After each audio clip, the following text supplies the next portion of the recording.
The Great God Pan by Arthur Machen. 1. The Experiment.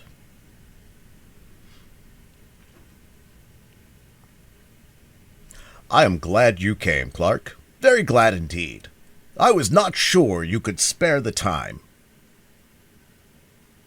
I was able to make arrangements for a few days. Things are not very lively just now, but have you no misgivings, Raymond? Is it absolutely safe? The two men were slowly pacing the terrace in front of Dr. Raymond's house. The sun still hung above the western mountain line, but it shone with a dull red glow that cast no shadows, and all the air was quiet. A sweet breath came from the great wood on the hillside above, and with it, at intervals, the soft murmuring call of the wild doves. Below, in that long, lovely valley, the river wound in and out between the lovely hills, and as the sun hovered and vanished into the west, a faint mist, pure white, began to rise from the hills. Dr. Raymond turned sharply to his friend. Safe? Of course it is. In itself, the operation is a perfectly simple one. Any surgeon could do it. And there's no danger at any other stage? None. Absolutely no physical danger whatsoever. I give you my word. You are always timid, Clarke, always, but you know my history. I have devoted myself to transcendental medicine for the last 20 years. I've heard myself called quack and charlatan and impostor, but all the while I knew I was on the right path. 5 years ago I reached the goal, and since then every day has been preparation for what we shall do tonight. I should like to believe it is all true. Clarke knit his brows and looked doubtfully at Dr. Raymond. Are you perfectly sure, Raymond, that your theory is not a phantasmagoria, a splendid vision, certainly, but a mere vision after all? Dr. Raymond stopped in his walk and turned sharply. He was a middle-aged man, gaunt and thin, of a pale yellow complexion, but as he answered Clarke and faced him, there was flush on his cheek. Look about you, Clarke. You see the mountain, and hill following after hill, as wave on wave. You see the woods and orchard, the fields of ripe corn, and the meadows reaching to the reed beds by the river. You see me standing here beside you and hear my voice. But I tell you that all these things, yes, from that star that has just shone out in the sky to the solid ground beneath our feet, I say that all these are but dreams and shadows, the shadows that hide the real world from our eyes. There is a real world, but it is beyond this glamour and this vision, beyond these chases in auras, dreams and a career. Beyond them all is beyond a veil. I do not know whether any human being has ever lifted that veil, but I do know, Clarke, that you and I shall see it lifted this very night from before another's eyes. You may think this all strange nonsense. It may be strange, but it is true, and the ancients knew what lifting the veil means. They called it seeing the god Pan. Clarke shivered. The white mist gathering over the river was chilly. It is wonderful indeed, he said. We are standing on the brink of a strange world, Raymond. If what you say is true, I suppose the knife is absolutely necessary? Yes, a slight lesion in the gray matter, that is all. A trifling rearrangement of certain cells, a microscopical alteration that would escape the attention of 99 brain specialists out of 100. I don't want to bother you with shop, Clarke. I might give you a mass of technical detail which would sound very imposing, and would leave you as enlightened as you are now. But I suppose you have read casually, in out-of-the-way corners of your paper, that immense strides have been made recently in the physiology of the brain. I saw a paragraph the other day about Digby's theories, and Brown-Faber's discoveries. Theories and discoveries. Where are they standing now? I stood 15 years ago. And I need not tell you that I have not been standing still for the last 15 years. It will be enough if I say that 5 years ago I made the discovery that I alluded to when I said that 10 years ago I reached the goal. After years of labor, after years of toiling and groping in the dark, after days of nights of disappointments and sometimes of despair, in which I used now and then to tremble and grow cold with the thought that perhaps there were others seeking for what I sought, at last, after so long, a pang of sudden joy thrilled my soul, and I knew the long journey was at an end. But what seemed then, and still seems a chance, the suggestion of a moment's idle thought followed upon another. Familiar lines had passed that I had tracked 100 times already. The great truth burst upon me, and I saw, mapped out in lines of sight, a whole world, a sphere unknown, continents and islands, and great oceans in which no ship has sailed, to my belief, since a man first lifted up his eyes and beheld the sun, and the stars of heaven, and the quiet earth beneath. You will think this is all high-flown language, Clarke, but it is hard to be literal, and yet I do not know whether what I am hinting at cannot be set forth in plain and lonely terms. For instance, this world of ours is pretty well girded now with the telegraph wires and cables. Thought, with something less than the speed of thought, flashes from sunrise to sunset, from north to south across the floods and the desert places. Suppose that an electrician of today were suddenly to perceive that he and his friends have merely been playing with pebbles and mistaking them for the foundations of the world. Suppose that such a man saw uttermost space lie open before the current, and words of men flash forth to the sun, and beyond the sun to the systems beyond, and the voice of articulate speaking men echo in the waste void that bounds our thought. As analogies go, that is a pretty good analogy of what I have done. You can understand now a little of what I felt as I stood here one evening. It was a summer evening, and the valley looked much as it does now. I stood here and saw before me the unutterable, the unthinkable gulf that yawns profound between two worlds, the world of matter and the world of spirit. I saw the great empty deep stretch dim before me, and in that instant a bridge of light leapt from the earth to the unknown shore, and the abyss was spanned. You may look in Brown Faber's book if you like, and you will find that to the present day men of science are unable to account for the presence, or to specify the function of a certain group of nerve cells in the brain. That group is, as it were, land to let, a mere waste place for fanciful theories. I am not in the position of Brown Faber and the specialists. I am perfectly instructed as to the possible functions of those nerve centers in the scheme of things.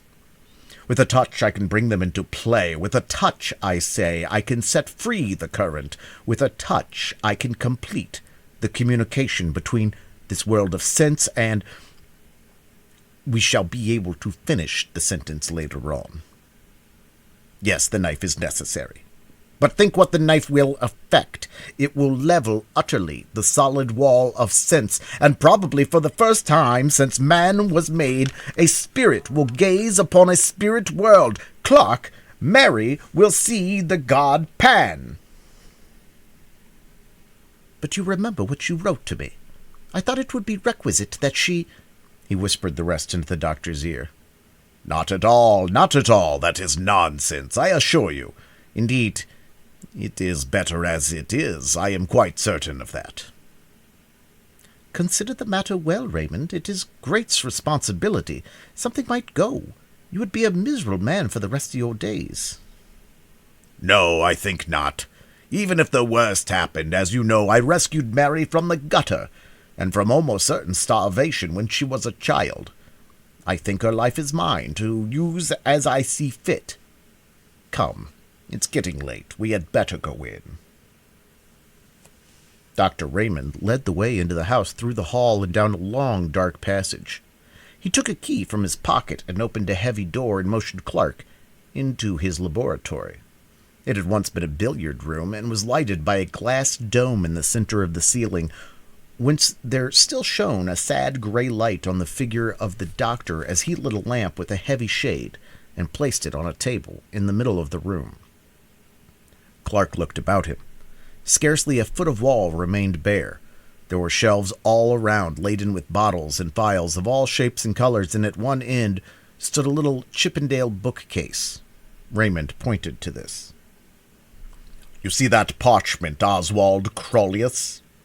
He was one of the first to show me the way, though I don't think he ever found it himself. That is a strange saying of his. In every grain of wheat there lies hidden the soul of a star." There was not much furniture in the laboratory. The table in the center, a stone slab with a drain in one corner, the two armchairs on which Raymond and Clarke were sitting. That was all, except an odd-looking chair at the furthest end of the room. Clarke looked at it and raised his eyebrow. "Yes, that is the chair," said Raymond. "We may as well place it in position." He got up and wheeled the chair to the light and began raising and lowering it, letting down the seat, setting the back at various angles, and adjusting the footrest. It looked comfortable enough, and Clarke passed his hand over the soft green velvet as the doctor manipulated the levers. "Now, Clarke, make yourself quite comfortable. I have a couple hours' work before me. I was obliged to leave certain matters to the last." Raymond went to the stone slab, and Clarke watched him drearily as he bent over a row of phials and lit the flame under the crucible. The doctor had a small hand lamp, shaded as the larger one, on a ledge above his apparatus, and Clarke, who sat in the shadows, looked down at the great shadowy room, wondering at the bizarre effects of brilliant light and undefined darkness contrasting with one another. Soon he became conscious of an odd odor, at first the merest suggestion of odor, in the room. As it grew more decided, he felt surprised that he was not reminded of the chemist's shop or the surgery. Clarke found himself idly wondering and endeavoring to analyze the sensation, and half-conscious, he began to think of a day 15 years ago that he had spent roaming through the woods and meadows near his own home. It was a burning day at the beginning of August. The heat had dimmed the outlines of all things and all distances with a faint mist, and people who observed the thermometer spoke of an abnormal register, of a temperature that was almost tropical. Strangely, that wonderful hot day of the 50s rose up again in Clarke's imagination. The sense of dazzling, all-pervading sunlight seemed to blot out the shadows and the lights of the laboratory, and he felt again the heated air beating in gusts about his face, saw the shimmering rising from the turf, and heard the myriad murmur of the summer. "I hope the smell doesn't annoy you, Clarke. There's nothing unwholesome about it. It may make you a bit sleepy, that's all." Clarke heard the words quite distinctly, and knew that Raymond was speaking to him, but for the life of him he could not rouse himself from his lethargy. He could only think of the lonely walk he had taken 15 years ago. It was his last look at the fields and woods he had known since he was a child, and now it all stood out in brilliant light as a picture before him. Above all, there came to his nostrils the scent of summer, the smell of flowers mingled, and the odor of the woods, of cool, shaded places deep in the green depths drawn forth by the sun's heat, and the scent of the good earth lying, as it were, with arms stretched forth and smiling lips, overpowered all.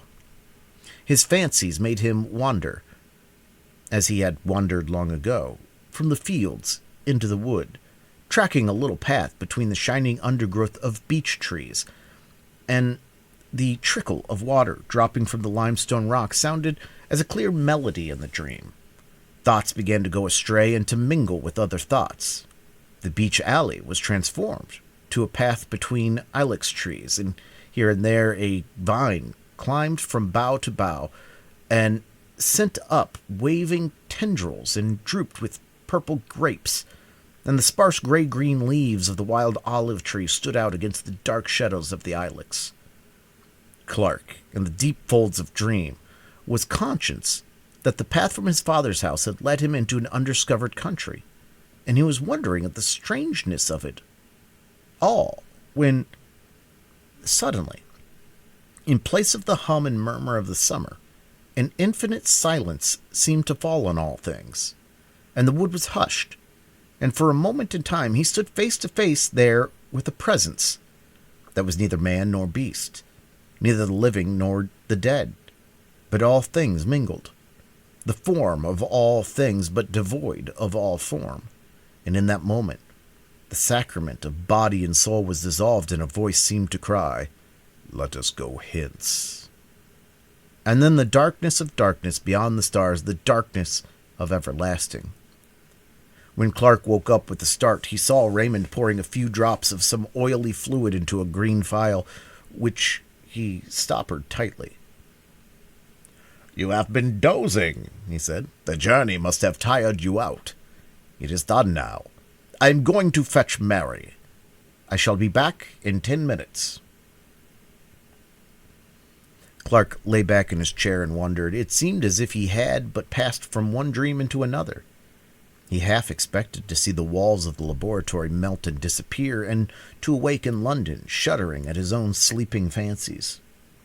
But at last the door opened and the doctor returned, and behind him came a girl of about 17, dressed all in white.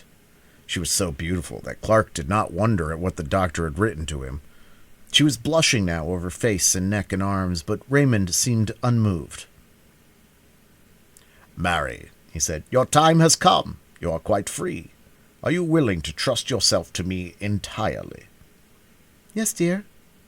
"Do you hear that, Clarke? You are my witness. Here is the chair, Mary. It is quite easy. Just sit in it and lean back. Are you ready?" "Yes, dear, quite ready. Give me a kiss before you begin." The doctor stooped and kissed her mouth, kindly enough. "Now, shut your eyes," he said. The girl closed her eyelids as if she were tired and longed for sleep, and Raymond placed the green phial to her nostrils. Her face grew white, whiter than her dress. She struggled faintly, and then, with the feeling of submission strong within her, crossed her arms upon her breast as a little child about to say prayers. The bright light of the lamp fell upon her, and Clarke watched changes fleeting over her face, as the changes of the hills when summer clouds float across the sun. And then she lay all white and still, and the doctor turned up one of her eyelids. She was quite unconscious. Raymond pressed hard on one of the levers, and the chair instantly sank back. Clarke saw him cutting away a circle, like a tonsure, from her hair, and the lamp was moved nearer. Raymond took a small, glittering instrument from a little case, and Clarke turned away shudderingly. When he looked again, the doctor was binding up the wound he had made. "She will be awake in 5 minutes." Raymond was still perfectly cool. "There is nothing more to be done. We can only wait." The minutes passed slowly. They could hear a slow, heavy ticking. There was an old clock in the passage. Clarke felt sick and faint. His knees shook beneath him. He could hardly stand. Suddenly, as they watched, they heard a long-drawn sigh. And suddenly did the color that had vanished return to the girl's cheeks, and suddenly her eyes opened. Clarke quailed before them. They shone with an awful light, looking far away, and a great wonder fell upon her face, and her hand stretched out as if to touch what was invisible. But in an instant the wonder faded and gave place to the most awful terror. The muscles of her face were hideously convulsed. She shook from head to foot.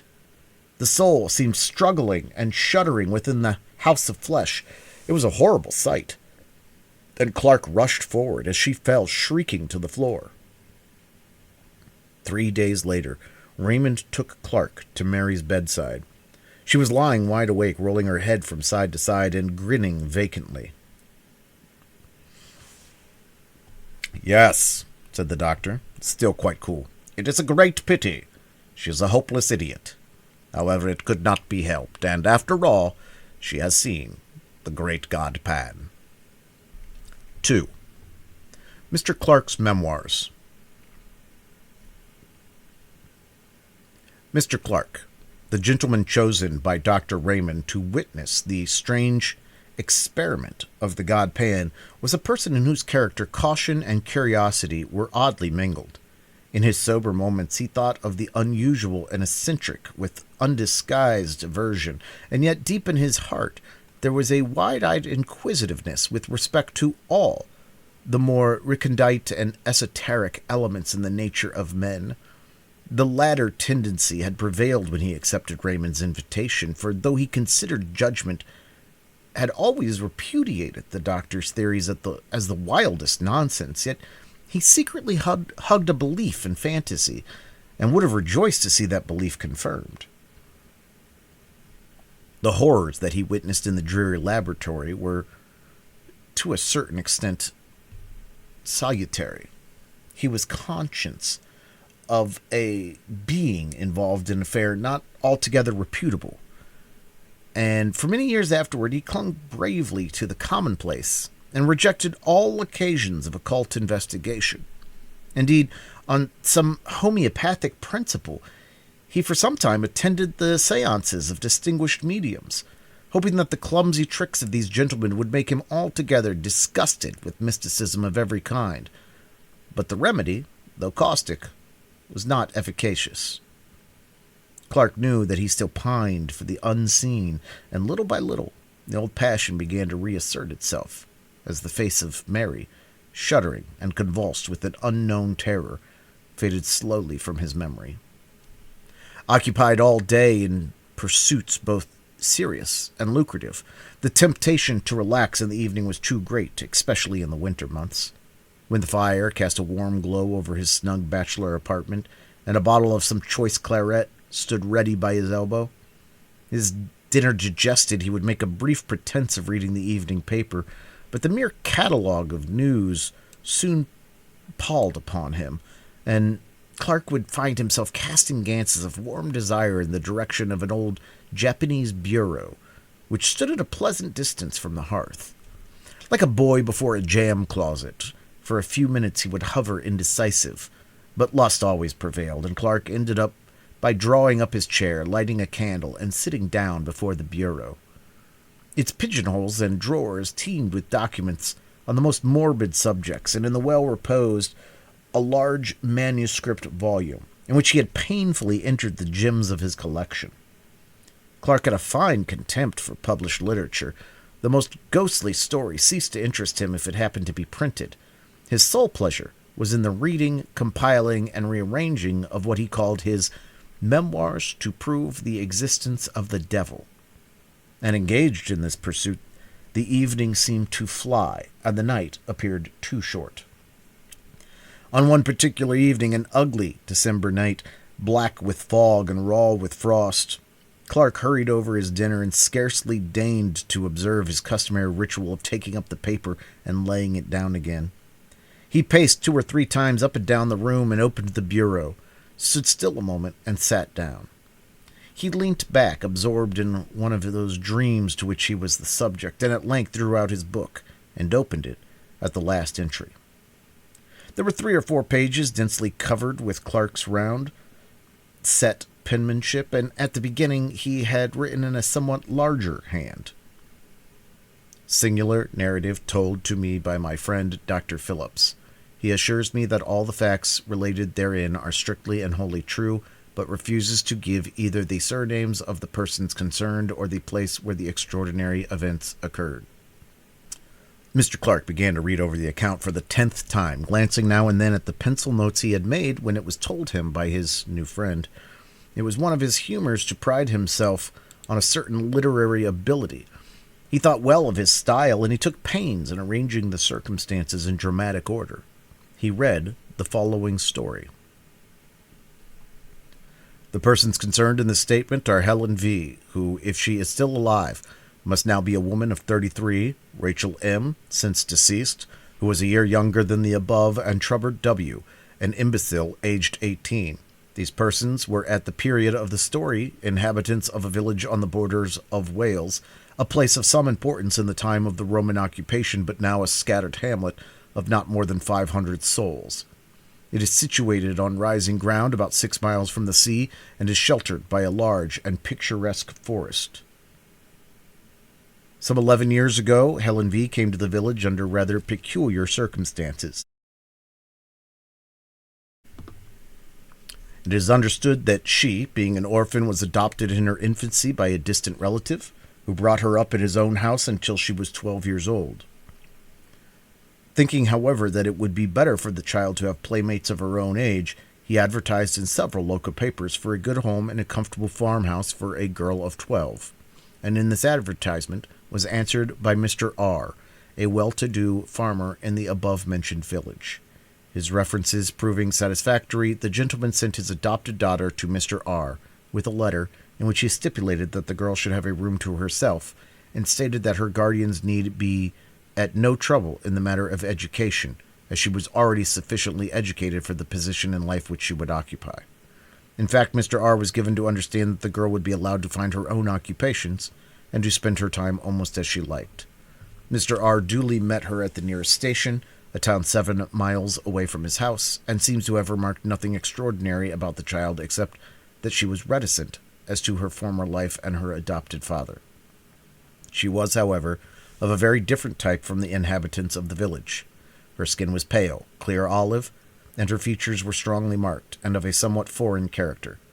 She appears to have settled down easily enough into farmhouse life, and became a favorite with the children, who sometimes went with her on her rambles in the forest, for this was her amusement. Mr. R. states that he has known her go out by herself directly after their early breakfast, and not return till after dusk, and that, feeling uneasy at a young girl being out alone for so many hours, he communicated with her adopted father, who replied in a brief note that Helen must do as she choose. In the winter, when the forest paths are impassable, she spent most of her time in her bedroom, where she slept alone, according to the instructions of her relative. It was on one of these expeditions to the forest that the first of the singular incidents with which this girl is connected occurred, the date being about a year after her arrival at the village. The preceding winter had been remarkably severe, the snow drifting to a great depth, and the frost continuing for an unexampled period, and the summer following was as noteworthy for its extreme heat. On one of the very hottest days in this summer, Helen V. left the farmhouse for one of her long rambles in the forest, taking with her, as usual, some bread and meat for lunch. She was seen by some men in the fields making for the old Roman road, a green causeway which traverses the highest part of the wood, and they were astonished to observe that the girl had taken off her hat, though the heat of the sun was already tropical. As it happened, a laborer, Joseph W. by name, was working in the forest near the Roman road, and at 12 o'clock his little son Trevor brought the man his dinner of bread and cheese. After the meal, the boy, who was about 7 years old at the time, left his father at work, and, as he said, went to look for flowers in the wood, and the man, who could hear him shouting with delight at his discoveries, felt no uneasiness. Suddenly, however, he was horrified at hearing the most dreadful screams, evidently the result of great terror, proceeding from the direction in which his son had gone, and he hastily threw down his tools and ran to see what had happened. Tracing his path by the sound, he met the little boy, who was running headlong and was evidently terribly frightened, and on questioning him, the man elicited that after picking a posy of flowers he felt tired and laid down on the grass and fell asleep. He was suddenly awakened, as he stated, by a peculiar noise, a sort of singing he called it, and on peeping through the branches he saw Helen V. playing on the grass with a strange naked man, whom he seemed unable to describe more fully. He said he felt dreadfully frightened and ran away crying, for his father, Joseph W., proceeded in the direction indicated by his son, and found Helen V. sitting on the grass in the middle of a glade or open space left by charcoal burners. He angrily charged her with frightening his little boy, but she entirely denied the accusation and laughed at the child's story of a strange man, to which he himself did not attach much credence. Joseph W. came to the conclusion that the boy had woke up with a sudden fright, as children sometimes do, but Trevor persisted in his story and continued in such evident distress that at last his father took him home, hoping that his mother would be able to soothe him. For many weeks, however, the boy gave his parents much anxiety. He became nervous and strange in his manner, refusing to leave the cottage by himself and constantly alarming the household by waking in the night with cries of, "The man in the wood, Father, Father." In the course of time, however, the impression seemed to have worn off, and about 3 months later he accompanied his father to the home of a gentleman in the neighborhood, for whom Joseph W. occasionally did work.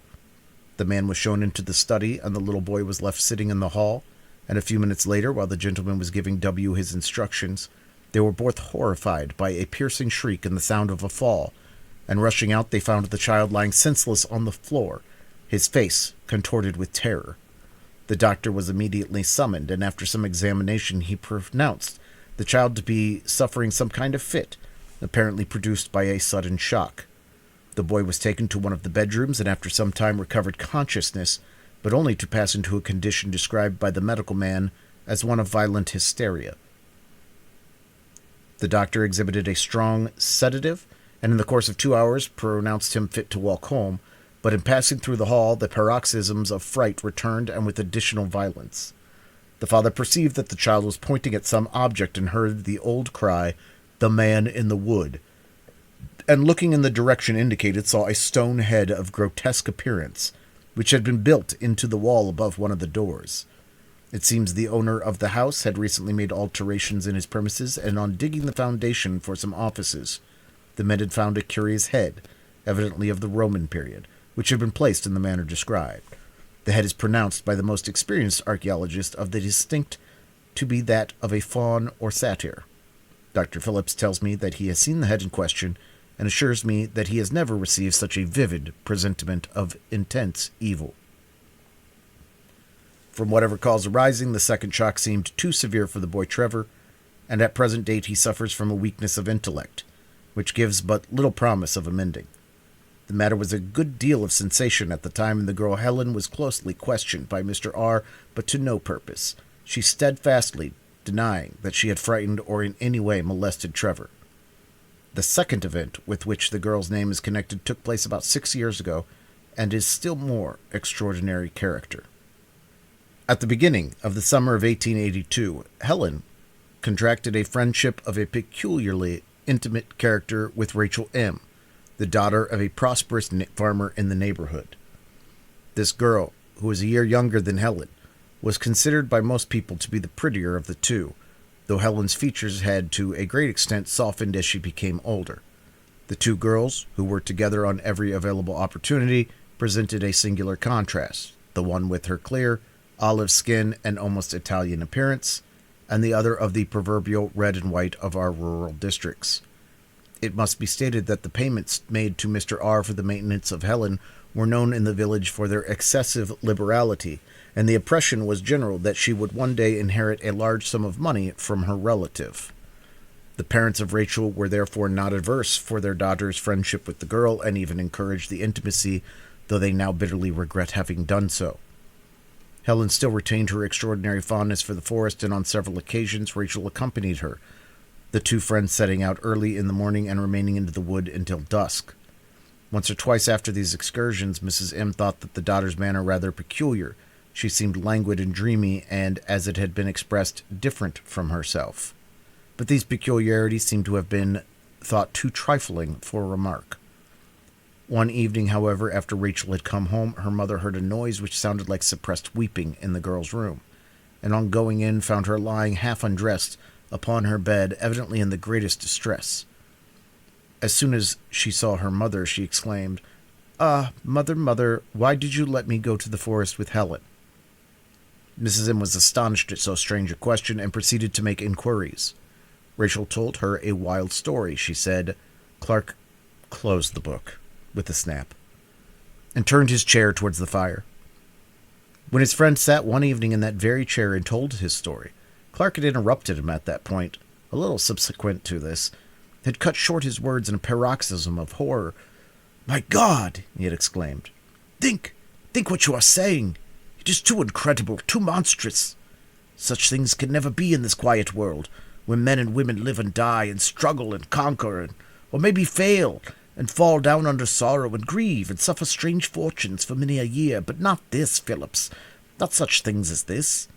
There must be some explanation, some way out of the terror. Why, man, if such a case were possible, our earth would be the nightmare."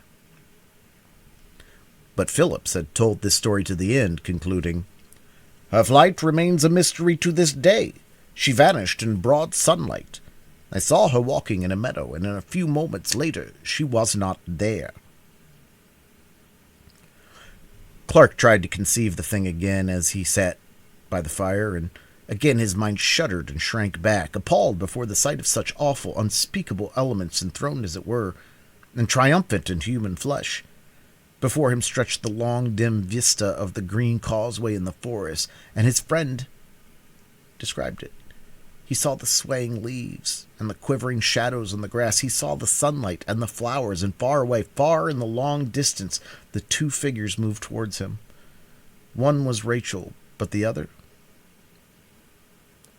Clarke had tried his best to disbelieve it all, but at the end of the account, as he had written in his book, he had placed the inscription, "Et diabolus incarnatus est, et homo factus est." 3.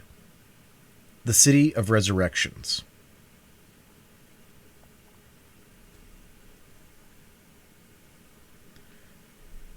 "Herbert, good God, is it possible?" "Yes, my name's Herbert. I think I know your face, too, but I don't remember your name. My memory is very queer." "Don't you recollect Villiers of Wadham?"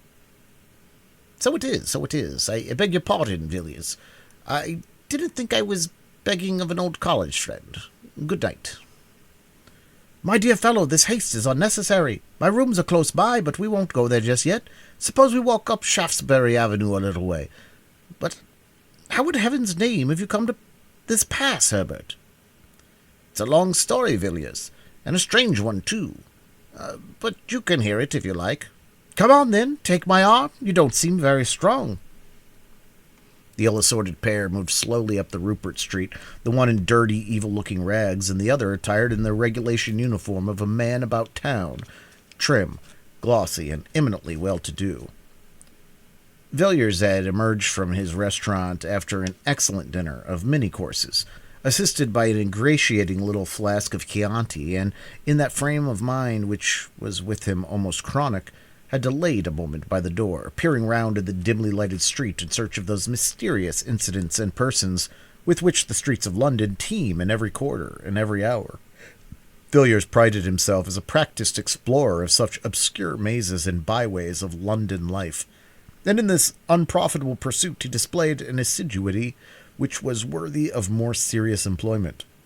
Thus he stood by the lamp-post, surveying the passer-bys with undisguised curiosity, and with that gravity known only to the systematic diner, had just enunciated in his mind the formula. "London has been called the City of Encounters. It is more than that. It is the City of Resurrections." When these reflections were suddenly interrupted by a piteous whine at his elbow and a deplorable appeal for alms, he looked around in some irritation, and with a sudden shock found himself confronted with the embodied proof of his somewhat stilted fancies. There, close behind him, his face altered and disfigured by poverty and disgrace, his body barely covered by greasy ill-fitting rags, stood his old friend, Charles Herbert, who had matriculated on the same day as himself, with whom he had been merry and wise for 12 revolving terms. Different occupations and varying interests had interrupted the friendship, and it was 6 years since Villiers had seen Herbert, and now he looked upon this wreck of a man with grief and dismay, mingled with a certain inquisitiveness as to what dreary chain of circumstances had dragged him down to such doleful pass.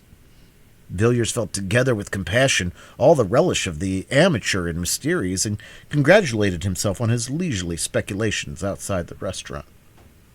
They walked on in silence for some time, and more than one passer-by stared in astonishment at the unaccustomed spectacle of a well-dressed man with an unmistakable beggar hanging on to his arm, and, observing this, Villiers led the way to an obscure street in Soho. Here he repeated his question. "How on earth has it happened, Herbert? I always understood you would succeed to an excellent position in Dorsetshire. Did your father disinherit you? Surely not." "No, Villiers. I came into all the property at my poor father's death. He died a year after I left Oxford. He was a very good father to me, and I mourned his death sincerely enough. But you know what young men are. A few months later I came up to town and went a good deal into society. Of course, I had excellent introductions, and I managed to enjoy myself very much in a harmless sort of way. I played a little, certainly, but never for heavy stakes, and the few bets I made on races brought me in money. Only a few pounds, but enough to pay for cigars and such petty pleasures. It was in my second season that the tide turned. Of course, you have heard of my marriage? No, I never heard anything of it. Yes, I married Villiers. I met a girl of the most powerful and most strange beauty, the house of some people whom I knew. I cannot tell you her age, I never knew it, but so far as I can guess, I should think she must have been about 19 when I made her acquaintance. My friends had come to know her at Florence. She told them she was an orphan, the child of an English father and an Italian mother, and she charmed them as she charmed me. The first time I saw her was at an evening party. I was standing by the door talking to a friend when suddenly, above the hum and babble of conversation, I heard a voice which seemed to thrill my heart. She was singing an Italian song. I was introduced to her that evening, and in 3 months I married Helen. Villiers, that woman, if I can call her woman, corrupted my soul. The night of the wedding I found myself sitting in her bedroom in the hotel, listening to her talk. She was sitting up in bed, and I listened to her as she spoke in her beautiful voice, spoke of things which even I would not dare whisper in the blackest night, though I stood in the midst of a wilderness. You, Villiers, you may think you know life, and London, and what goes on day and night in this dreadful city. For all I can say, you may have heard the talk of the vilest. But I can tell you, you have no conception of what I know. Not in your most fantastic, hideous dreams can you have imagined forth the faintest shadow of what I have heard and seen. Yes, seen. I have seen the incredible. Such horrors that even I myself sometimes stop in the middle of the street and ask whether it is possible for a man to behold such things and live. In a year, Villiers, I was a ruined man, in body and soul. In body and soul. But your property, Herbert. You had land in Dorset. I sold it all. The fields and woods, the dear old house, everything. And the money? She took it all from me. And then she left you? Yes. She disappeared one night. I don't know where she went, but I am sure if I saw her again it would kill me. The rest of my story is of no interest. Sordid mystery, that is all. You may think, Villiers, that I have exaggerated and talked for effect, but I have not told you half. I could tell you certain things which would convince you, but you would never know a happy day again. You would pass the rest of your life, as I pass mine, a haunted man. A man who has seen hell. Villiers took the unfortunate man to his rooms and gave him a meal. Herbert could eat little and scarcely touched the glass of wine set before him. He sat moody and silent by the fire and seemed relieved when Villiers sent him away with a small present of money. "By the way, Herbert," said Villiers as they parted the door, "what was your wife's name? You said Helen, I think? Helen what?" "The name she passed under when I met her was Helen Vaughan. But what her real name was, I can't say. I don't think she had a name. No, not in that sense. Only human beings have names, Villiers. I can't say any more. Goodbye. Yes, I will not fail to call if I see any way in which you can help me. Good night." The man went out into the bitter night, and Villiers returned to his fireside. There was something about Herbert which shocked him inexpressibly. Not his poor rags, nor the marks which poverty had set upon his face, but rather an indefinite terror which hung about him like a mist. He acknowledged that he himself was not devoid of blame. The woman he had avowed had corrupted him, body and soul, and Villiers felt that this man, once his friend, had been an actor in scenes evil beyond the power of words. His story needed no confirmation. He himself was the embodied proof of it. Villiers mused curiously over the story he had heard and wondered whether he had heard both the first and last of it.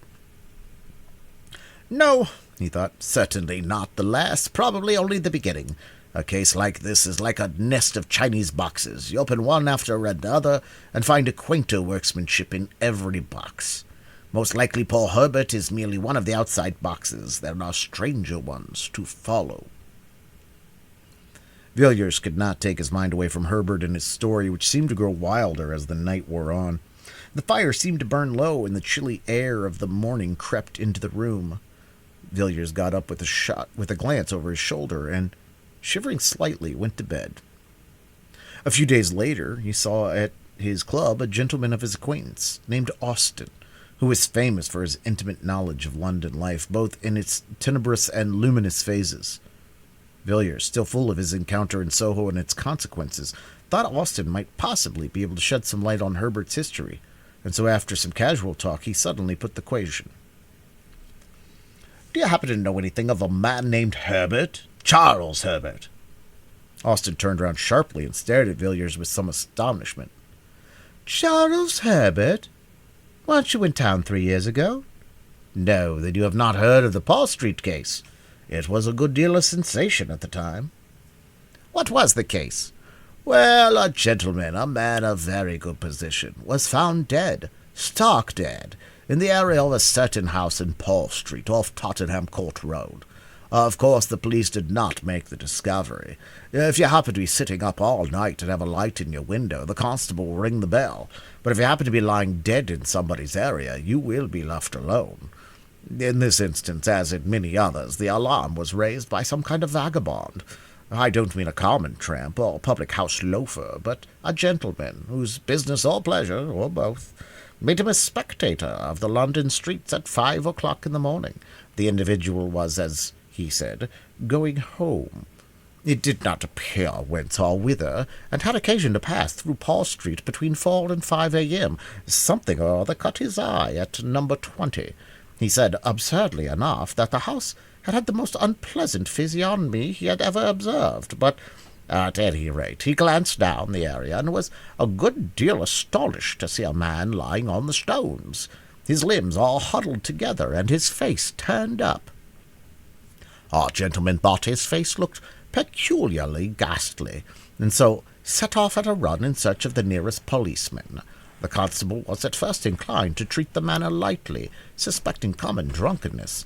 However, he came, and after looking at the man's face, changed his tone quickly enough.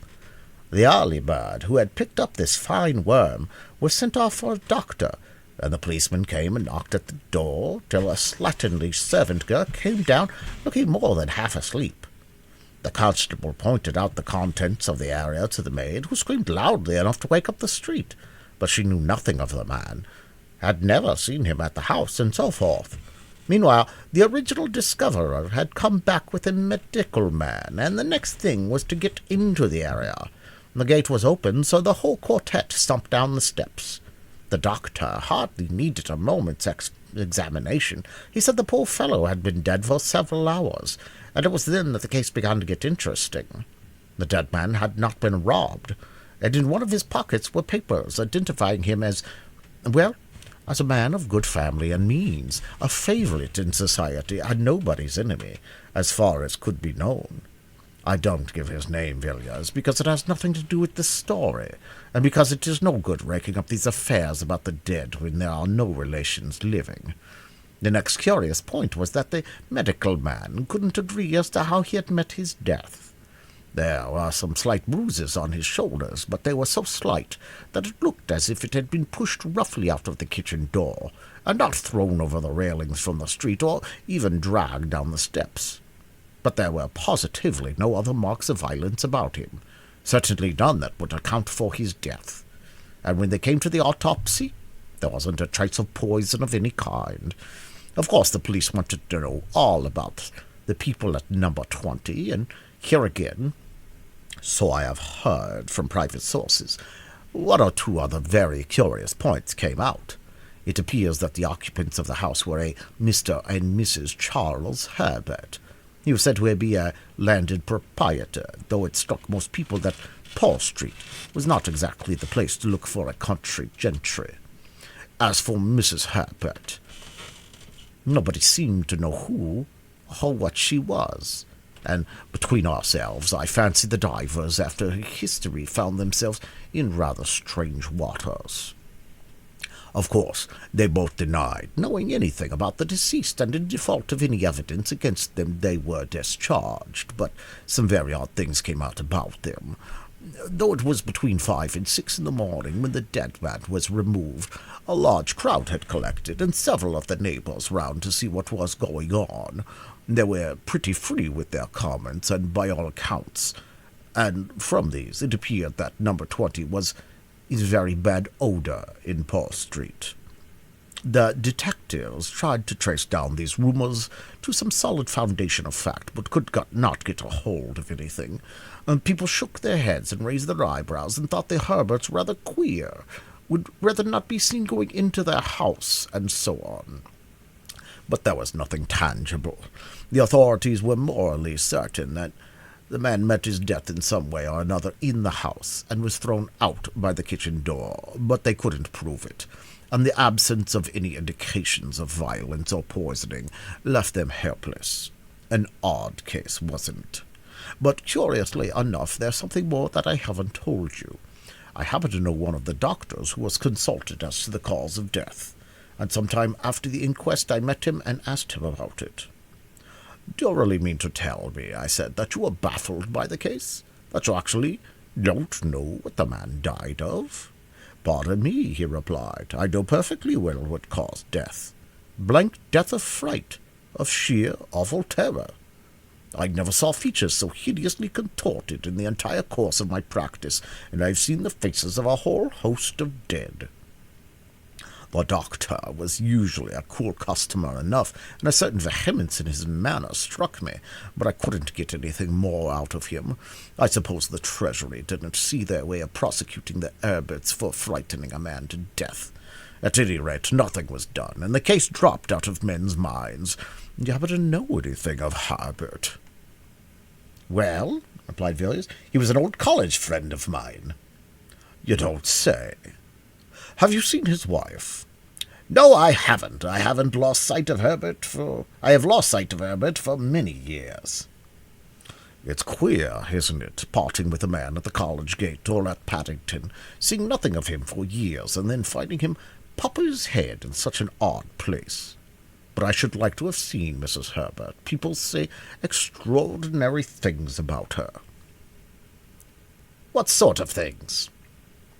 "Well, I hardly know what to tell you. Everyone who saw her at the police court said she was at once the most beautiful woman and the most repulsive they had ever set eyes on. I have spoken to a man who saw her, and I assure you he positively shuddered as he tried to describe the woman, but he couldn't tell why. She seems to have been a sort of enigma, and I expect that if one dead man could have told tales, he would have told some uncommonly queer ones. And there you are again, another puzzle. What could a respectable country gentleman like Mr. Blank, we'll call him that if you don't mind, want in such a very queer house as number 20? It's altogether a very odd case, isn't it?" "It is indeed, Austin. An extraordinary case. I didn't think, when I asked you about my old friend, I should strike on such strange metal. Well, I must be off. Good day." Villiers went away thinking of his own conceit of the Chinese boxes. Here was quaint workmanship, indeed. 4. The Discovery in Paul Street. A few months after Villiers' meeting with Mr. Herbert, Mr. Clarke was sitting, as usual, by his after-dinner hearth, resolutely guarding his fancies from wandering in the direction for the bureau. For more than a week, he had succeeded in keeping away from the Memoirs, and he cherished hopes of a complete self-reformation. But, in spite of his endeavors, he could not hush the wonder and strange curiosity that the last case he had written down had excited within him. He had put the case, or rather the outline of it, conjecturally to a scientific friend, who shook his head and thought Clarke was getting queer, and on this particular evening Clarke was making an effort to rationalize the story, when a sudden knock at the door roused him from his meditations. "Mr. Villiers to see you, sir." "Dear me, Villiers, it is very kind of you to look me up. I have not seen you for many months. I should think nearly a year. Come in. And how are you, Villiers? Want any advice about investments?" "No, thanks. I fancy everything I have in that way is pretty safe. Now, Clarke, I have really come to consult you about a rather curious matter that has been brought under my notice of late. I'm afraid you will think it all rather absurd when I tell my tale. I sometimes think so myself, and that's just why I made up my mind to come to you, as I know you're a practical man." Mr. Villiers was ignorant of the Memoirs to prove the existence of the devil. "Well, Villiers, I shall be happy to give you my advice to the best of my ability. What is the nature of the case?" "It's an extraordinary thing altogether. You know my ways. I always keep my eyes open in the streets, and in my time I have chanced upon some queer customers, some queer cases, too, but this, I think, beats all. I was coming out of a restaurant one nasty winter night about 3 months ago. I had a capital dinner, a good bottle of Chianti, and I stood for a moment on the pavement thinking what a mystery there is about London streets and the companies that pass along them. A bottle of red wine encourages these fancies, Clarke, and I dare say I should have thought a page of small type, but I was cut short by a beggar who had come behind me and was making the usual appeals. Of course, I looked round, and this beggar turned out to be what was left of an old friend of mine, a man named Herbert. I asked him how he had come to such a wretched pass, and he told me. He walked up and down one of those long and dark Soho streets, and as there I listened to his story. He said he had married a beautiful girl, some years younger than himself, and as he put it, she had corrupted him body and soul. He wouldn't go into details. He said he dare not. That's what he had seen and heard haunted him by day and night. And when I looked in his face, I knew he was speaking the truth. There was something about the man that made me shiver. I don't know why, but I was there. I gave him a little money and sent him away, and I assure you that when he was gone, I gasped for breath. His presence seemed to chill one's blood." "Isn't this all just a little fanciful, Villiers? I suppose the poor fellow has made an imprudent marriage, and in plain English, gone to the bad." "Well, listen to this." Villiers told Clarke the story he had heard from Austin. "You see," he concluded, "there can be but little doubt that this Mr. Blank, whoever he was, died of sheer terror. He saw something so awful, so terrible, that it cut his life short, and what he saw, he most certainly saw in that house, which, somehow or other, had got a bad name in the neighborhood. I had the curiosity to go and look at the place for myself. It's a saddening kind of street. The houses are old enough to be mean and dreary, but not old enough to be quaint. As far as I could see, most of them are let in lodgings, furnished and unfurnished, and almost every door has 3 bells to it. Here and there, the ground floor has been made into shops of the commonest kind. It's a dismal street in every way. I found number 20 was to let. Then I went to the agents, and I got the key. Of course, I should have heard nothing of the Herberts in that quarter, but I asked the man fair and square how long they had left the house, and whether there had been other tenants in the meanwhile. He looked at me queerly for a minute, and told me that the Herberts had left immediately after the unpleasantness, as he called it, and since then the house had been empty." Mr. Villiers paused for a minute. "I've always been rather fond of going over empty houses. There's a sort of fascination about the desolate, empty rooms, and the nails sticking in the walls, and the dust thick upon the window-sills, but I didn't enjoy going over number 20, Paul Street. I had hardly put my foot inside the passage when I noticed a queer, heavy feeling about the air of the house. Of course, all empty houses are stuffy and so forth, but this was something quite different. I can't describe it to you, but it seemed to stop my breath.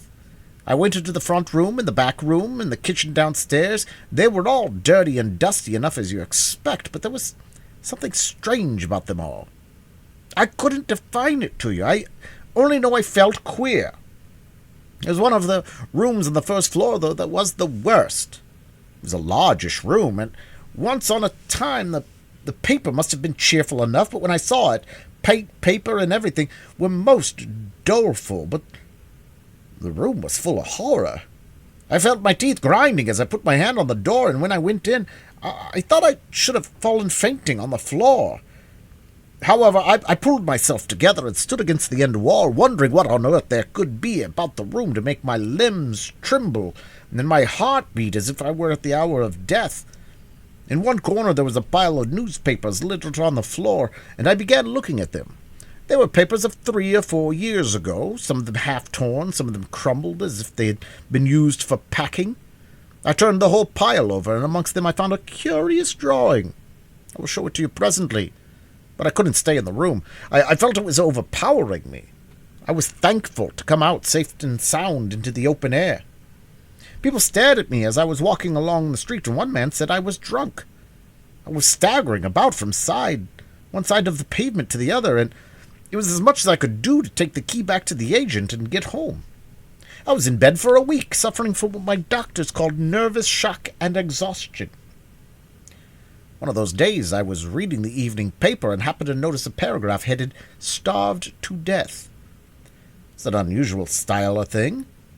A model lodging house in Marylebone, a door locked for several days, and a dead man in his chair when they broke in. The deceased, said the paragraph, was known as Charles Herbert, and is believed to have been once a prosperous country gentleman. His name was familiar to the public 3 years ago in connection with the mysterious death in Paul Street, Tottenham Court Road, the deceased being the tenant of the house number 20, in the area of which a gentleman of good position was found dead under circumstances not devoid of suspicion. Tragic ending, wasn't it? But after all, if what he had told me were true, which I am sure it was, man's life was all a tragedy, and a tragedy of stranger sort than they put on the boards. And that is the story, is it? Said Clarke musingly. Yes, that is the story. Well, really, Villiers, I scarcely know what to say about it. There are no doubt circumstances in which the case which seem peculiar, the finding of the dead man in the area of Herbert's house, for instance, and the extraordinary opinion of the physician as to the cause of death, but after all, it is conceivable that the facts may be explained in a straightforward manner. As to your own sensations when you went to see the house, I would suggest that they were due to a vivid imagination.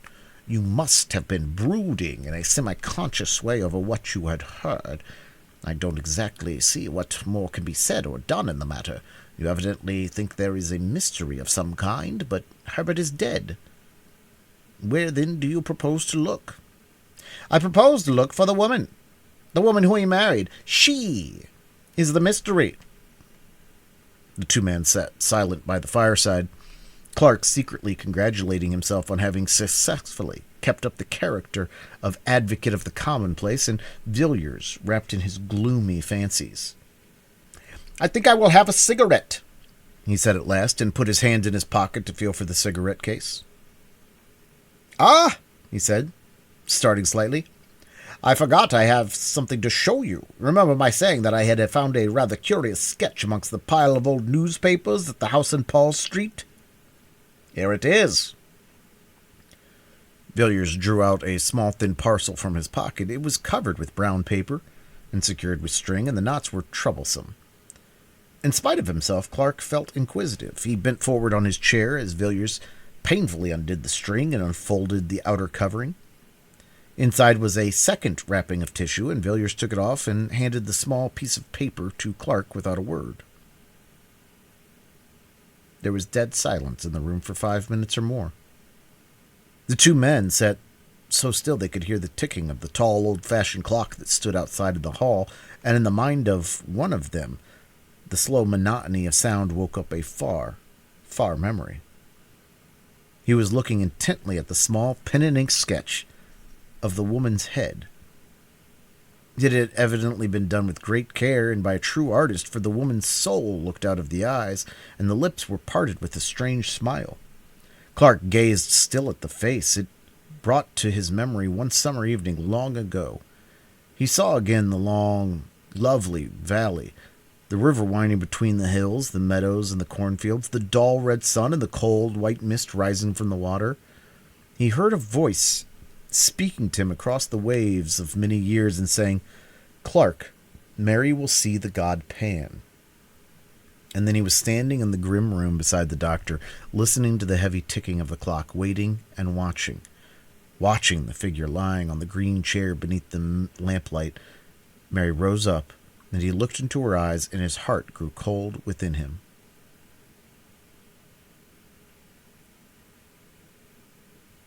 Who is this woman? He said at last. His voice was dry and hoarse.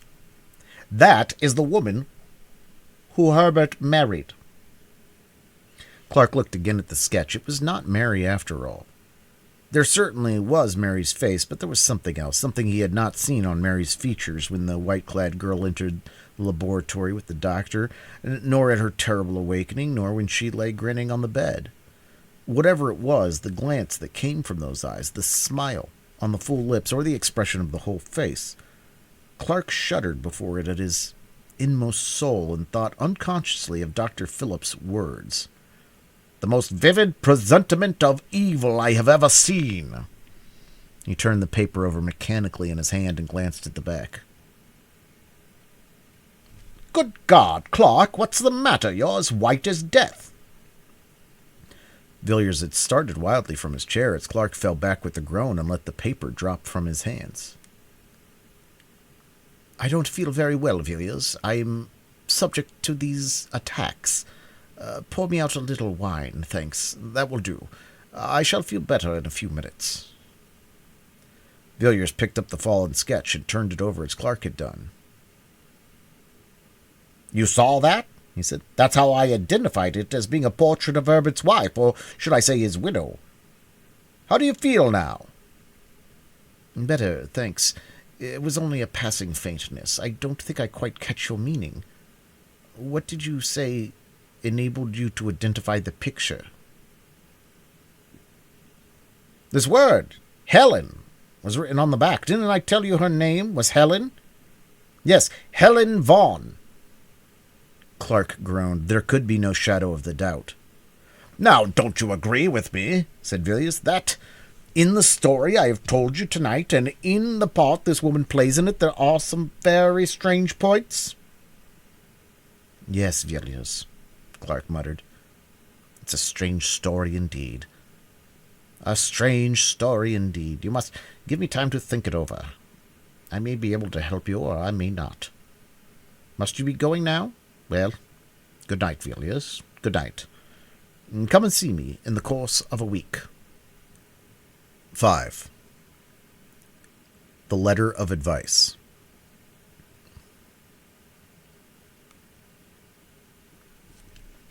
"Do you know Austin?" said Villiers, as the two friends were pacing sedately along Piccadilly one pleasant morning in May. "Do you know I am convinced that what you told me about Paul Street and the Herberts is a mere episode in an extraordinary history? I may as well confess to you that when I asked you about Herbert a few months ago, I had just seen him." "You had just seen him? Where?"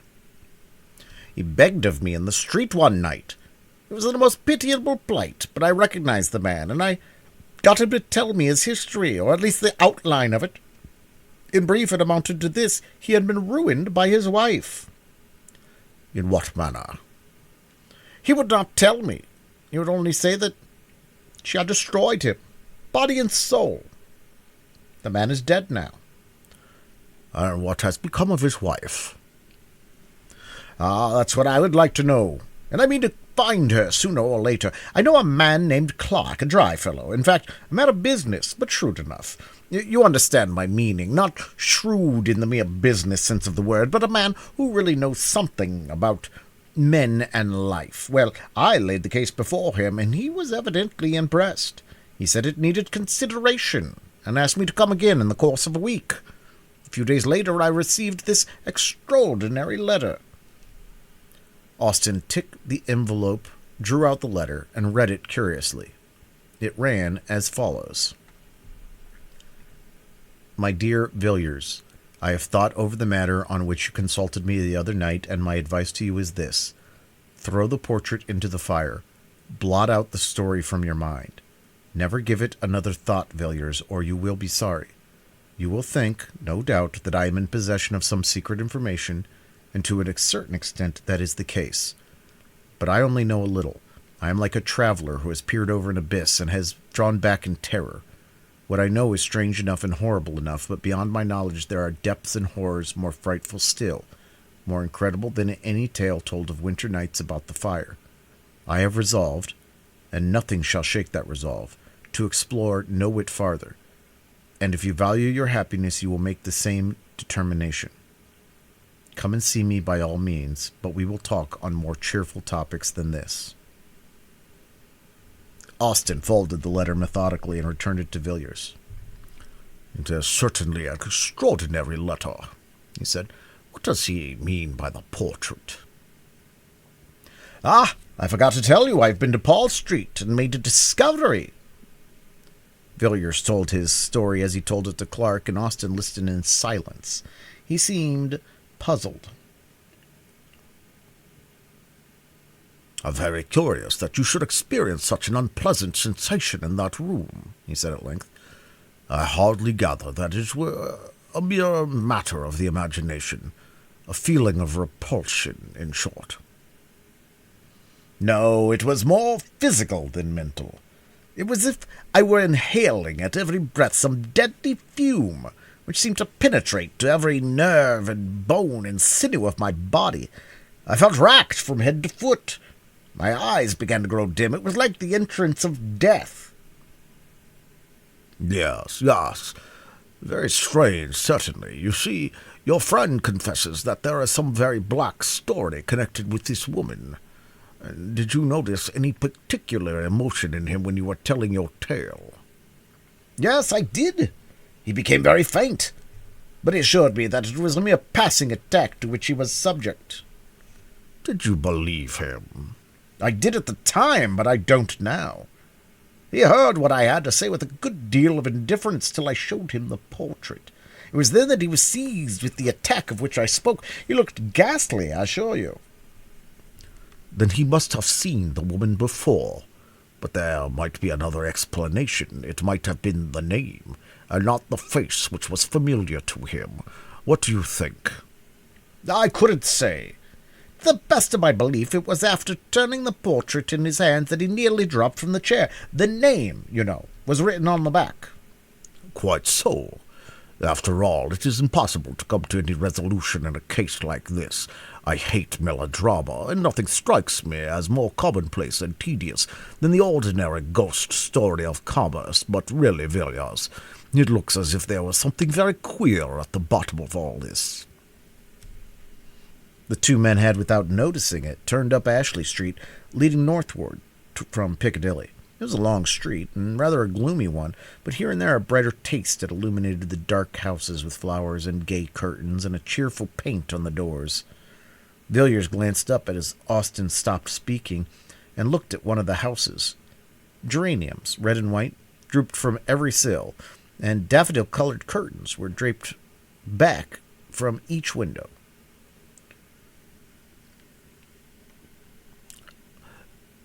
"It looks cheerful, doesn't it?" he said. "Yes, and the inside is still more cheery. One of the most pleasantest houses of the season, so I have heard. I haven't been there myself, but I've met several men who have, and they tell me it's uncommonly jovial." "Whose house is it?" "A Mrs. Beaumont's." "And who is she?" "I couldn't tell you. I have heard she comes from South America, but after all, who she is of little consequence. She is a very wealthy woman, there's no doubt of that, and some of the best people have taken her up. I hear she has some wonderful claret, really marvelous wine, which must have cost a fabulous sum. Lord Argentine was telling me about it. He was there last Saturday evening. He assures me he has never tasted such a wine, and Argentine, as you know, is an expert.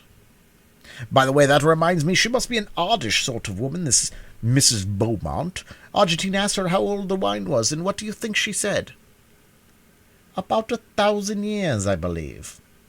Lord Argentine thought she was chaffing him, you know, but when he laughed, she said she was speaking quite seriously and offered to show him the jar. Of course, she couldn't say anything more than that, but it seems rather antiquated for a beverage, doesn't it? Why, here are my rooms. Come in, won't you?" "Thanks, I think I will. I haven't seen the curiosity shop for a while." It was a room furnished richly, yet oddly, where every jar and bookcase and table and every rug and jar and ornament seemed to be a thing apart, preserving each its own individually. "Anything fresh lately?" said Villiers after a while. "No, I think not. You saw those queer jugs, didn't you? I thought so. I don't think I have come across anything for the last few weeks." Austin glanced around the room from cupboard to cupboard, from shelf to shelf, in search of some new oddity. His eyes fell at last on an odd chest, pleasantly and quaintly carved, which stood in a dark corner of the room. "Ha," he said. "I was forgetting. I have something I have got to show you." Austin unlocked the chest, drew out a thick quarto volume, laid it on the table, and resumed the cigar he had put down. "Did you know Arthur Maylick, the painter, Villiers?" "A little. I met him 2 or 3 times at the house of a friend of mine. What has become of him? I haven't heard his name mentioned for some time." "He's dead." "You don't say? Quite young, wasn't he?" "Yes, only 30 when he died." "What did he die of?" "I don't know. He was an intimate friend of mine, and a thoroughly good fellow. He used to come here and talk to me for hours, and he was one of the best talkers I have met. He could talk about painting, and that's more than can be said of most painters. About 18 months ago he was feeling rather overworked, and partly at my suggestion he went off on a sort of roving expedition, with no very definite end or aim about it. I believe New York was to be his first port, but I never heard from him. 3 months ago I got his book, with a very civil letter from an English doctor practicing at Buenos Aires, stating that he had attended the late Mr. Merrick during his illness, and that he had deceased had expressed an earnest wish that the enclosed packet should be sent to me after his death. That was all." "And you haven't written for further particulars?" "I have been thinking of doing so. You would advise me to write to the doctor?" "Certainly. And what about the book?" "It was sealed up when I got it. I don't think the doctor has seen it." "Is it something very rare? Merrick was a collector, perhaps?" "No, I think not. Hardly a collector. Now, what do you think of these new jogs?" "They are peculiar, but I like them. But aren't you going to show me poor Merrick's legacy?" Yes, to be sure. The fact is, it's a peculiar sort of thing, and I haven't shown it to anyone. I wouldn't say anything about it if I were you. There it is." Villiers took the book and opened it at haphazard. "It isn't a printed volume, then?" he said. "No, it is a collection of drawings in black and white by my poor friend Merrick." Villiers turned to the first page. It was blank. The second bore a brief inscription, which he read: "Silit per diem universis, nexing horror secretus est, lucit nocturnis ignibus, choris aegipanum, undique personatur, audiuntur et cantus tibiarum, el tinitas symbolorum per aurum maritimam."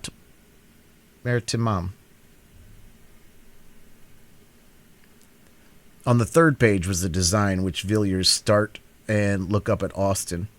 He was gazing abstractly out the window. Villiers turned page after page, absorbed, in spite of himself, in the frightful Walpurgis night of evil, strange, monstrous evil that the dead artist had set forth in hard black and white. The figures of Sawns and satyrs in aegipans danced before his eyes, the darkness of the thicket, the dance on the mountain-top, the scenes by lonely shores and green and vineyards, by rock and desert places, passed before him. A world before which the human soul seemed to shrink back and shudder. Villiers whirled over the remaining pages. He had seen enough. But the picture on the last leaf caught his eye, and he almost closed the book. "Austin!" "Well, what is it?" "Do you know who that is?" It was a woman's face, alone on the white page. "No? Who it is? No, of course not." "I do." "Who is it?" "It is Mrs. Herbert."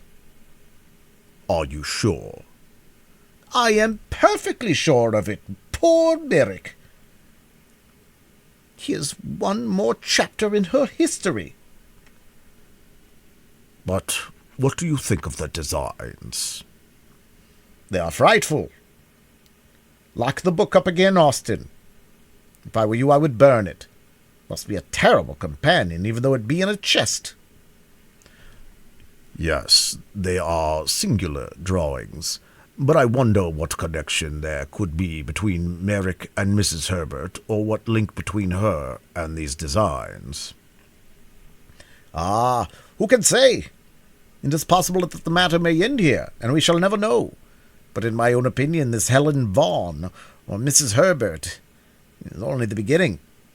She will come back to London, Austin, depend on it. She will come back, and we shall hear more about her then. I doubt it will be very pleasant news. 6. The Suicides.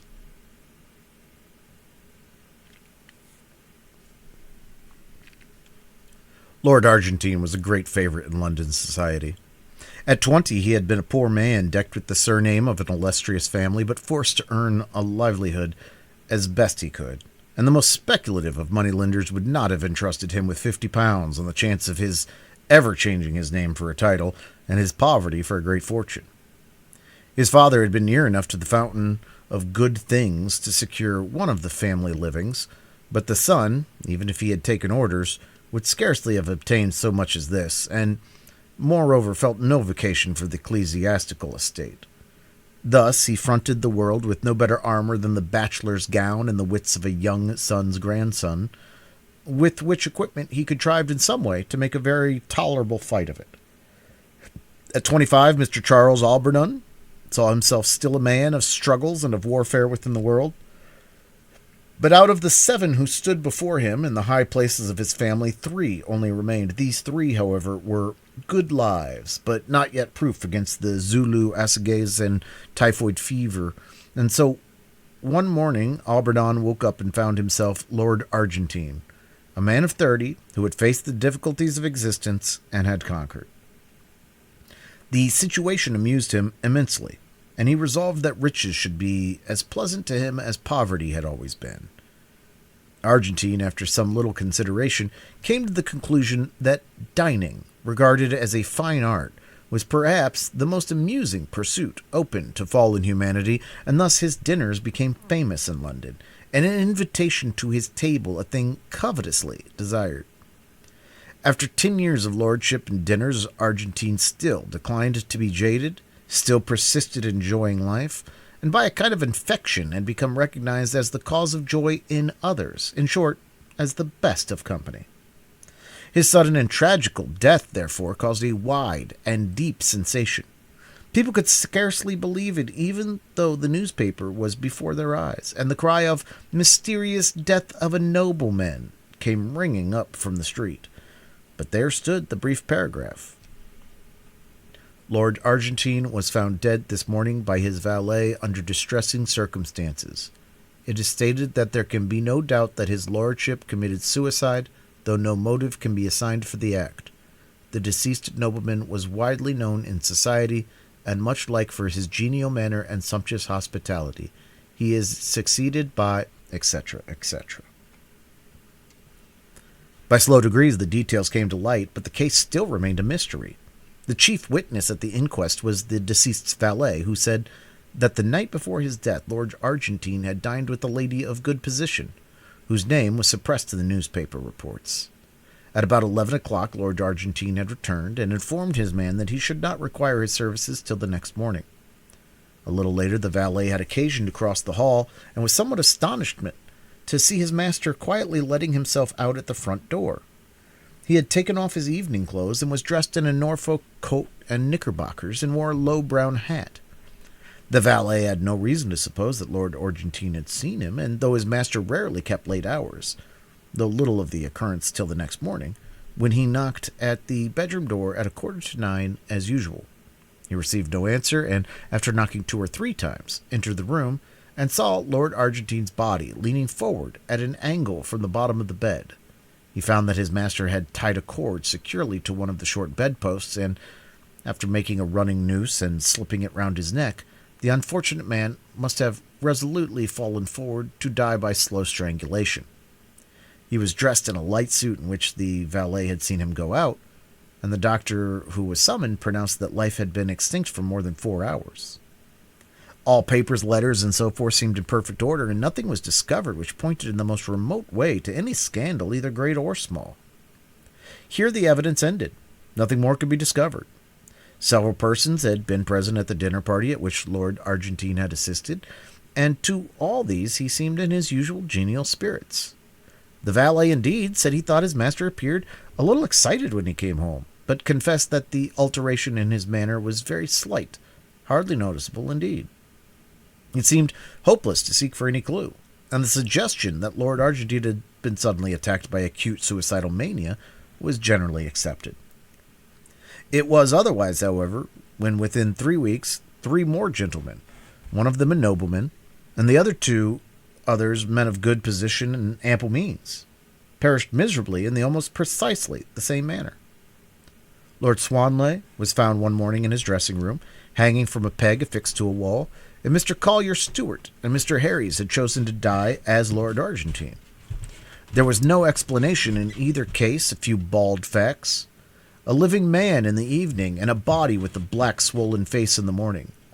The police had been forced to confess themselves powerless to arrest or to explain the sordid murders of Whitechapel, but before the horrible suicides of Piccadilly and Mayfair they were dumbfounded, for not even the mere ferocity which did duty as an explanation of the crimes of the East End could be of service in the West. Each of these men who had resolved to die a tortured, shameful death was rich, prosperous, and to all appearances in love with the world, and not the acutest research should ferret out any shadow of a lurking motive in either case. There was a horror in the air, and men looked at one another's faces when they met, each wondering whether the other was to be the victim of the 5th nameless tragedy. Journalists sought in vain for their scrapbooks for materials whereof to concoct reminiscent articles, and the morning paper was unfolded in many houses with a feeling of awe. No man knew when or where the next blow would light. A short while after the last of these terrible events, Austin came to see Mr. Villiers. He was curious to know whether Villiers had succeeded in discovering any fresh traces of Mrs. Herbert, either through Clarke or by other sources, and he asked the question soon after he had sat down. "No," said Villiers. "I wrote to Clarke, but he remains obdurate, and I have tried other channels, but without any result. I can't find out what became of Helen Vaughan after she left Paul Street, but I think she must have gone abroad. But to tell the truth, Austin, I haven't paid much attention to the matter for the last few weeks. I knew Paul Harries intimately, and his terrible death has been a great shock to me. A great shock." "I can well believe it," answered Austin gravely. "You know Argentine was a friend of mine. If I remember rightly, we were speaking of him the day you came to my rooms." "Yes, it was in connection with that house in Ashley Street. Mrs. Beaumont's house. You said something about Argentine's dining there." "Quite so. Of course, you know it was there Argentine died the night before his death." "No, I had not heard that." "Oh, yes. The name was kept out of the papers to spare Mrs. Beaumont. Argentine was a great favorite of hers, and it is said that she was in a terrible state for some time after." A curious look came over Villiers' face. He seemed undecided whether to speak or not. Austin began again. "I never experienced such a feeling of horror as when I read the account of Argentine's death. I didn't understand it at the time, and I don't now.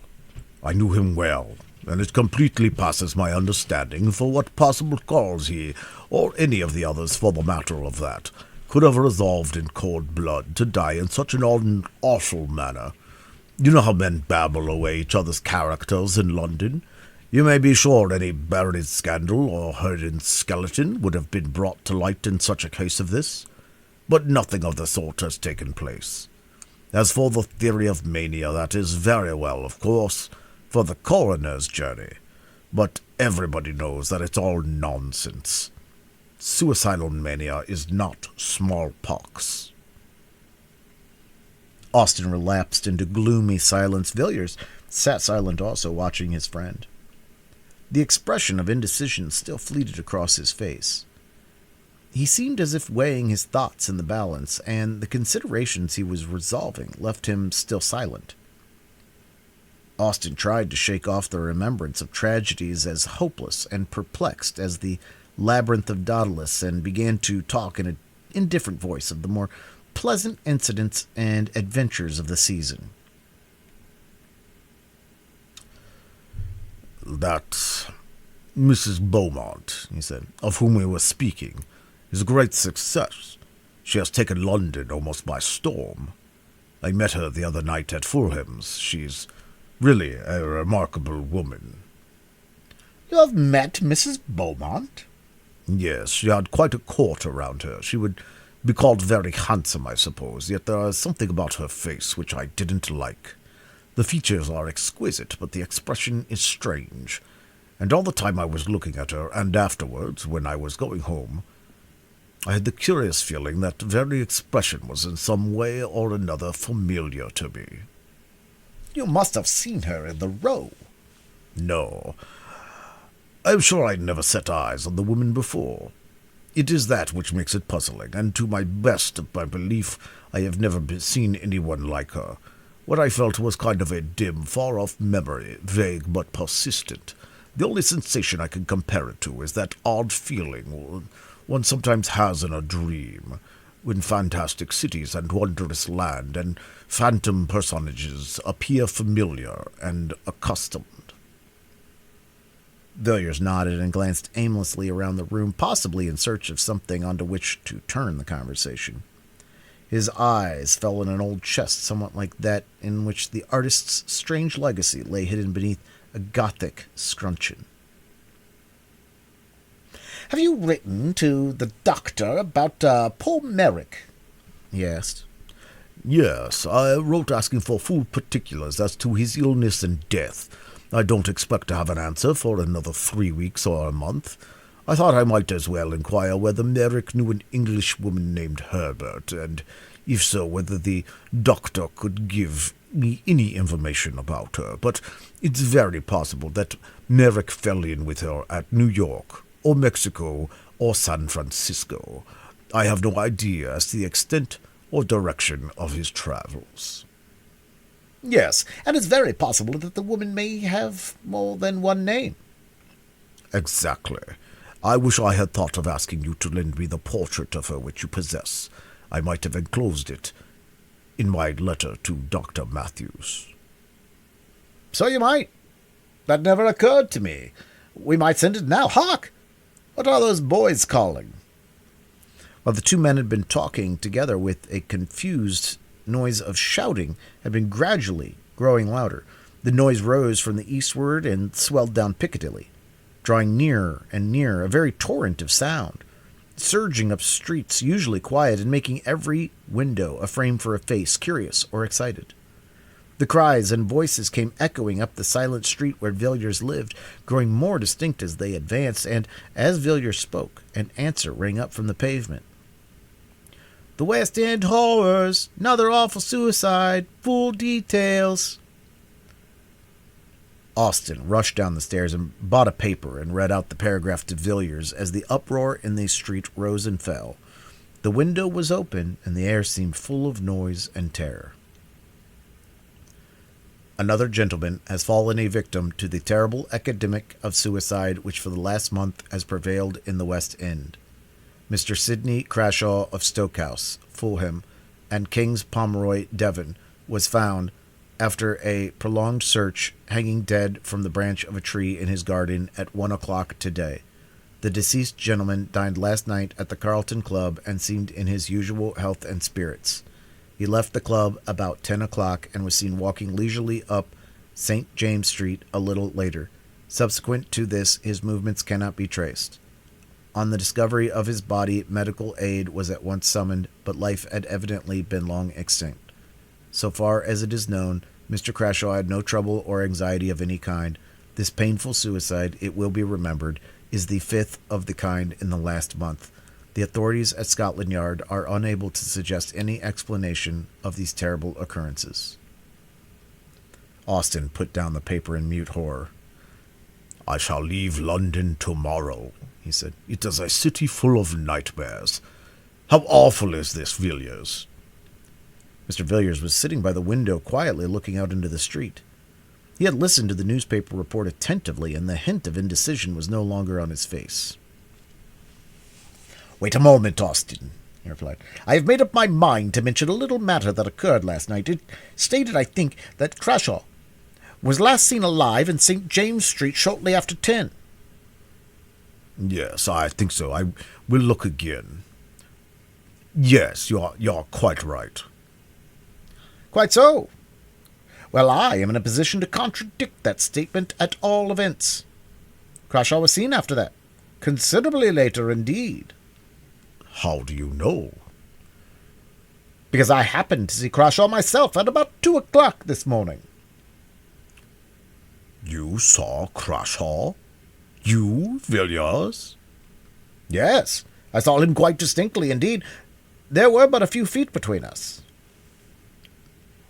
Where, in heaven's name, did you see him? Not far from here. I saw him in Ashley Street. He was just leaving a house. Did you notice what house it was? Yes. It was Mrs. Beaumont's. Villiers, think what you are saying. There must be some mistake. How could Crashaw be in Mrs. Beaumont's house at 2 o'clock in the morning? Surely, you must have been dreaming, Villiers. You were always rather fanciful. No, I was wide awake enough. Even if I had been dreaming, as you say, what I saw would have aroused me effectually. What you saw? What did you see? Was there anything strange about Crashaw? But I can't believe it. It is impossible. Well, if you like, I will tell you what I saw, or if you please, what I think I saw, and you can judge for yourself. Very good, Villiers.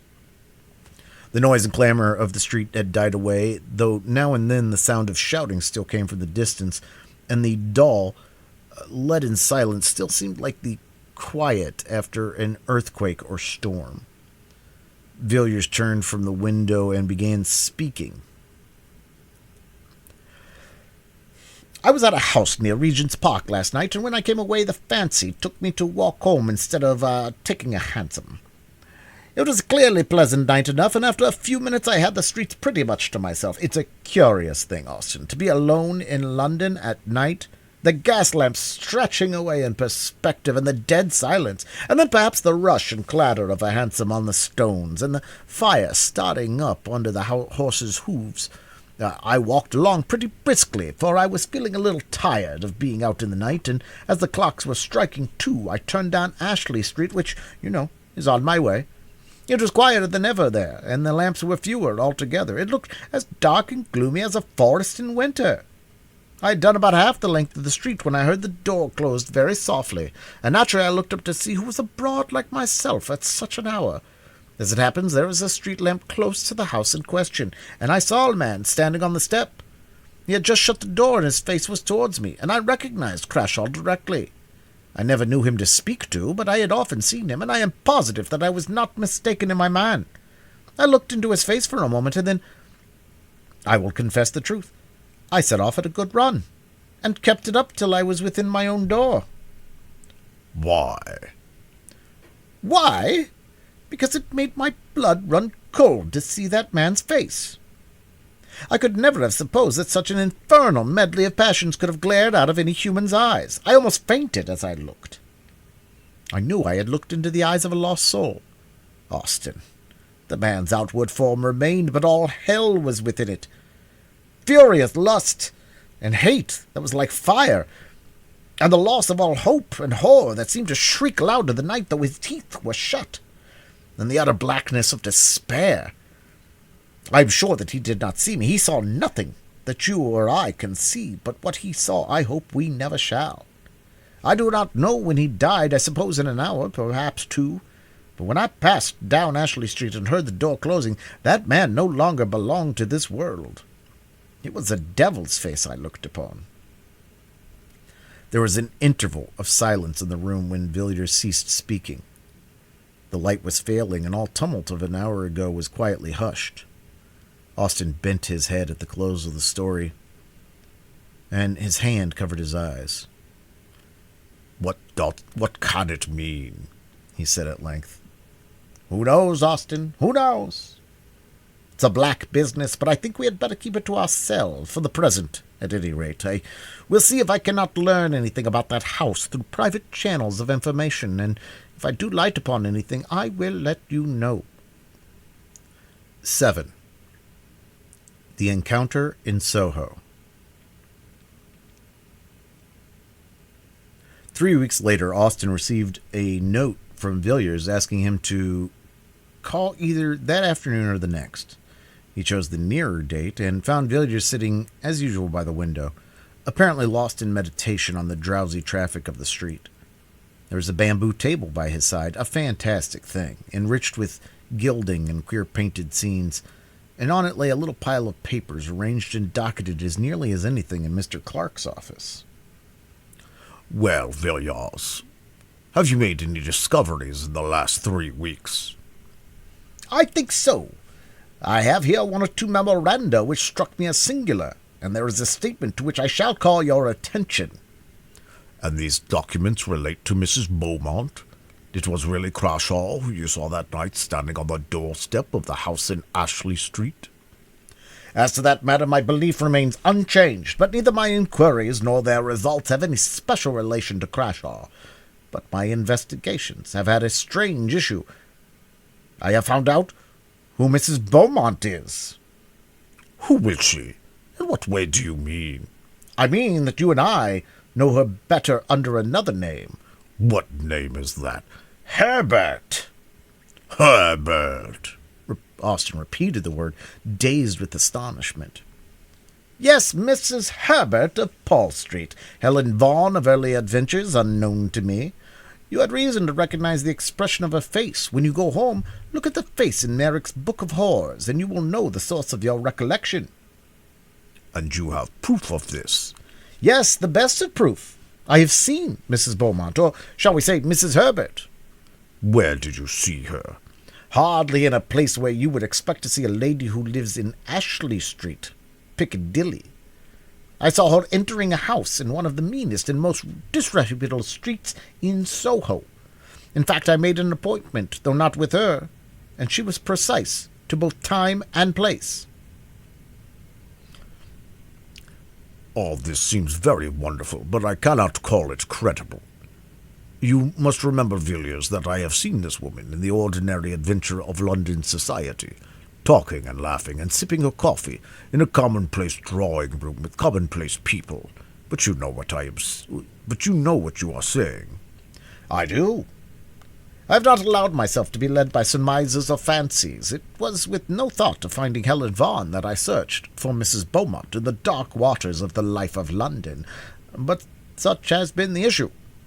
"You must have been in strange places, Villiers." "Yes, I have been in very strange places. It would have been useless, to go to Ashley Street and ask Mrs. Beaumont to give me a short sketch of her previous history. No.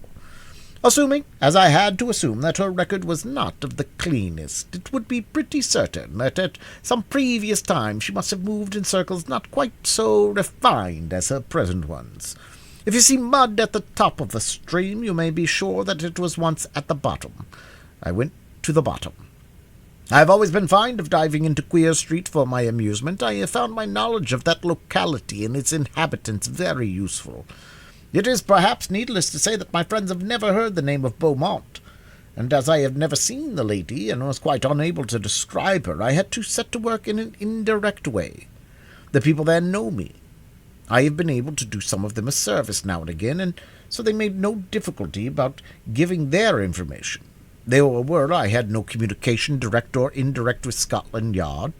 I had to cast out many a good lines, though, before I got what I wanted, and when I landed the fish, I did not for a moment suppose it was my fish.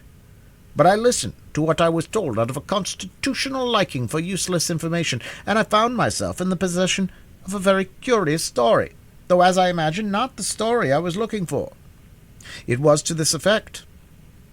Some 5 or 6 years ago, a woman named Raymond suddenly made her appearance in the neighborhood to which I am referring. She was described to me as being quite young, probably not more than 17 or 18, very handsome, and looking as if she had came from the country. I should be wrong in saying that she found her level in going to this particular quarter, or associating with these people, for, from what I was told, I should think the worst den in London, far too good for her. The person from whom I got my information, as you may suppose, no great Puritan, shuddered and grew sick in telling me of the nameless infamies which were laid to her charge. After living there for a year, or perhaps a little more, she disappeared as suddenly as she came, and they saw nothing of her till about the time of the Paul Street case. At first she came to her old haunts only occasionally, then more frequently, and finally took up her abode there as before and remained for 6 or 8 months. It's of no use my going into details as to the life that woman led. If you were not particular, you can look at Merrick's legacy. Those designs were not drawn from his imagination. She again disappeared, and the people of the place saw nothing of her till a few months ago.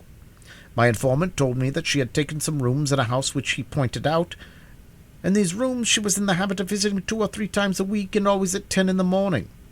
I was led to expect that one of these visits would be paid on a certain day about a week ago, and I accordingly managed to be on the lookout in company with my cicerone at 9:45, and the house and the lady came with equal punctuality. My friend and I were standing under an archway a little way back from the street, but she saw us and gave me a glance that I shall be long in forgetting. That look was quite enough for me. I knew Miss Raymond to be Mrs. Herbert, and for Mrs. Beaumont, she had quite gone out of my head. She went into the house, and I watched her till 4 o'clock when she came out, and then I followed her. It was a long chase, and I had to be very careful to keep a long way in the background and yet not lose sight of the woman. She took me down to the Strand, and then to Westminster, and then up the St. James Street and along Piccadilly. I felt queerish when I saw her turn up Ashley Street. The thought that Mrs. Herbert was Mrs. Beaumont came into my mind, but it seemed too impossible to be true. I waited at the corner, keeping my eye on her all the time, and I took particular care to note at which house she stopped. It was the house with the gay curtains, the home of flowers, the house out of the which Crashaw came the night he hanged himself in the garden. I was just going away with my discovery when I saw an empty carriage come round and draw up in front of the house, and I came to the conclusion that Mrs. Herbert was going out for a drive, and I was right. There, as it happened, I met a man I know, and we stood talking together a little distance from the carriageway to which I had my back. We had not been there for 10 minutes when my friend took off his hat, and I glanced round and saw the lady I had followed all day. "Who is that?" I said, and his answer was, "Mrs. Beaumont lives in Ashley Street." Well, of course, there was no doubt after that. I don't know whether she saw me, but I don't think she did. I went home at once, and on consideration I thought that I had a sufficiently good case with which to go to Clarke. Why to Clarke? Because I am sure that Clarke is in possession of facts about this woman, facts of which I know nothing. Well, what then? Mr. Villiers leaned back in his chair and looked reflectively at Austin for a moment before he answered. My idea was that Clarke and I should call on Mrs. Beaumont. You would never go into such a house as that. No, Villiers, you cannot do it. Besides, consider what result. I will tell you soon. But I was going to say that my information does not end here. It has been completed in an extraordinary manner. Look at this neat little packet of manuscript. It is paginated, you see, and I have indulged in the civil coquetry of a ribbon of red tape. It almost has a legal air, hasn't it? Run your eye over it, Austin. It is an account of the entertainment Mrs. Beaumont provided for her choicer guests. The man who wrote this escaped with his life, but I do not think he will live many years. The doctors tell him he must have sustained some severe shock to the nerves. Austin took the manuscript, but never read it. Opening the neat pages at haphazard, his eye was caught by a word and a phrase that followed it, and, sick at heart, with white lips and a cold sweat pouring like water from his temples, he flung the paper down. Take it away, Villiers. Never speak of this again. Are you made of stone, man? Why this dread of horror of death itself? The thoughts of the man who stand in the keen morning air on the black platform, bound, the bell tolling in his ears, and waits for the harsh rattle of the bolt are as nothing compared to this. I will not read it. I should never sleep again. Very good. I can fancy what you saw. Yes, it is horrible enough, but after all, it is an odd story. An old mystery played in our day, and in dim London streets instead of amidst the vineyards and the olive gardens. We know what happened to those who chanced to meet the great god Pan. And those who are wise know that all symbols are symbols of something, not of nothing. It was indeed an exquisite symbol, beneath which men long ago veiled their knowledge of the most awful, most secret forces, which lie at the heart of all things, forces before which the souls of men must wither and die and blacken as their bodies blacken under the electrical current. Such forces cannot be named, cannot be spoken, cannot be imagined except under a veil and a symbol, to the most of us appearing a quaint, poetic fancy, to some a foolish tale, but you and I, at all events, have known something of the terror that may dwell in the secret place of life, manifested under human flesh, that which is without form, taking to itself a form. Oh, Austin, how can it be? How is it that the very sunlight does not turn to blackness before this thing, the hard earth melt and boil beneath such a burden? Villiers was pacing up and down the room, and the beads of sweat stood out on his forehead. Austin sat silent for a while, but Villiers saw him make a sign upon his breast. I say again, Villiers, you will surely never enter such a house as that. You would never pass out alive. Yes, Austin, I shall go out alive, aye. And Clarke with me. What do you mean? You cannot. You would not dare. Wait a moment. This air was very pleasant and fresh this morning. There was a breeze blowing, even through the dull street, and I thought I would take a walk. Piccadilly stretched before me, clear, bright vista, and the sun flashed on the carriages and on the quivering leaves in the park. It was a joyous morning, and men and women looked at the sky and smiled as they went about their work or their pleasure, and the wind blew as blithely as upon the meadows and the scented gorse. But somehow or other I got out of the bustle and the gaiety, and found myself walking slowly along a quiet, dull street, where there seemed to be no sunshine and no air, and where the few foot pastures loitered as they walked and hung indecisively about corners and archways. I walked along, hardly knowing where I was going or what I did there, but feeling impelled, as one sometimes is, to explore still further, and with a vague idea of reaching some unknown goal. Thus I forged up the street, noting the small traffic of the milk shop, and wondering at the incongruous medley of penny pipes, black tobacco, sweets, newspapers, and comic songs, which here and there jostled one another in the short compass of a single window. I think it was a cold shudder that suddenly passed through me that first told me that I had found what I wanted. I looked up from the pavement and stopped before a dusty shop, above which the lettering had faded and where the red bricks of 200 years had grimed to black, where the windows had gathered to themselves the dust of winters innumerable. I saw what I required, but I think it was 5 minutes before I had steadied myself and could walk in and ask for it in a cool voice with a calm face. I think there must even have been a tremor in my words, for the old man who came out of the black parlor fumbled slowly amongst his goods, looked oddly at me as he tied the parcel. I paid what he asked, and stood leaning by the counter with a strange reluctance to take up my goods and go. I asked about the business, and learnt that trade was bad, and that profits cut down sadly, but then the street was not what it had been before traffic had been diverted. But that was done 40 years ago. Just before my father died, he said, I got away at last and walked along sharply. It was a dismal street indeed, and I was glad to return to the bustle and the noise. Would you like to see my purchase? Austin said nothing, but nodded his head slightly. He still looked white and sick. Villiers put out a drawer in the bamboo table and showed Austin a long coil of cord, hard and new, and at one end was a running noose. It's the best hempen cord, said Villiers, just as it used to be made for the old trade, the man told me. Not an inch of jute from end to end. Austin set his teeth hard and stared at Villiers, growing whiter as he looked. You would not do it, he murmured at last. You would not have blood on your hands. My God, he exclaimed with sudden vehemence. You cannot mean this, Villiers, that you will make yourself a hangman. No, I shall offer a choice, and leave Helen Vaughan alone with this cord in a locked room for 15 minutes.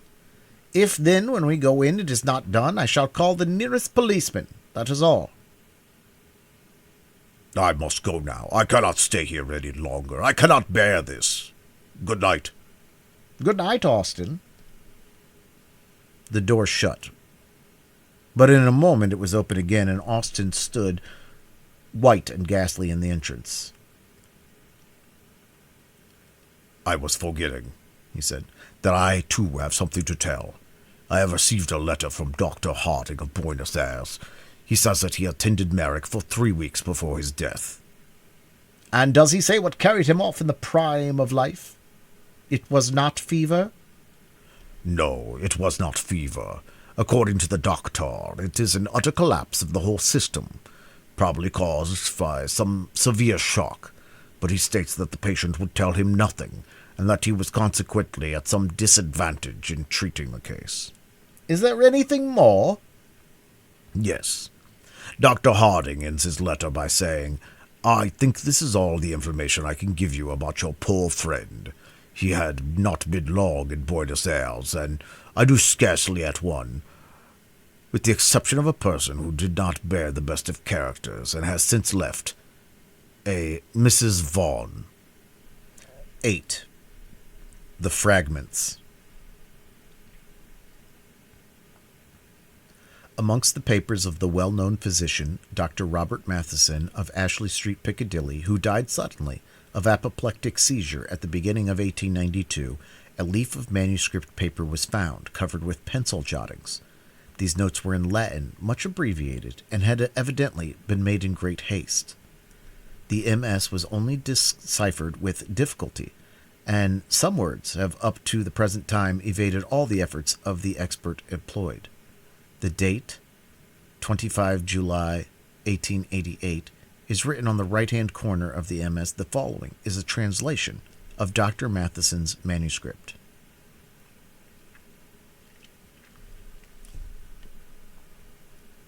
Whether science would benefit by these brief notes, if they could be published, I do not know, but rather doubt. But certainly I shall never take the responsibility of publishing or divulging one word of what is here written, not on the account of my oath given freely to those 2 persons who were present, but also because the details are too abominable.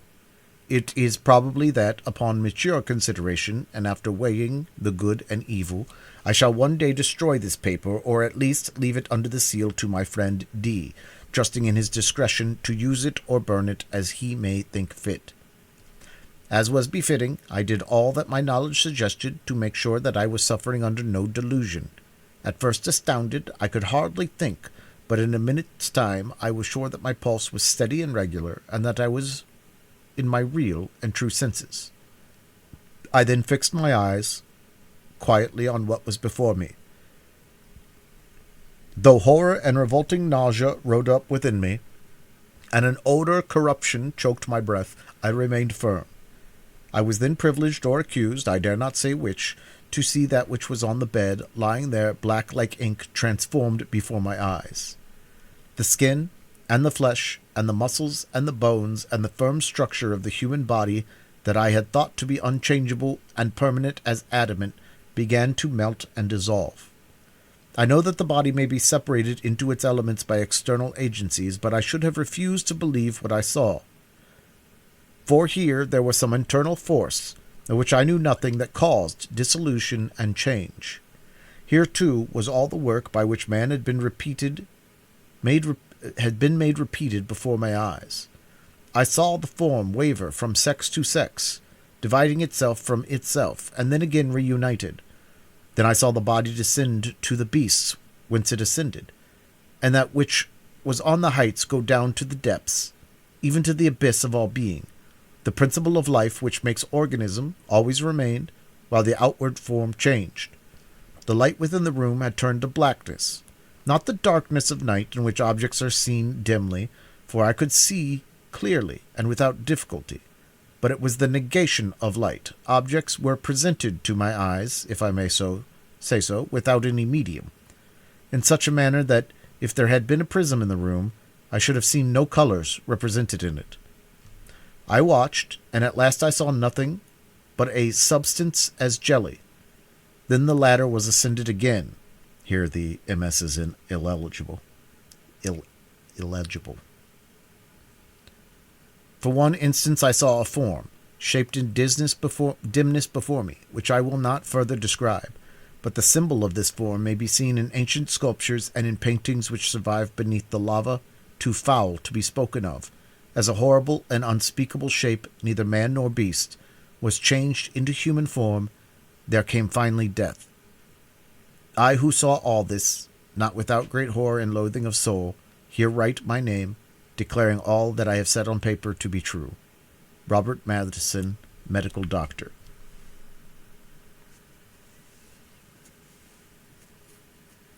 Such, Raymond, is the story of what I know and what I have seen.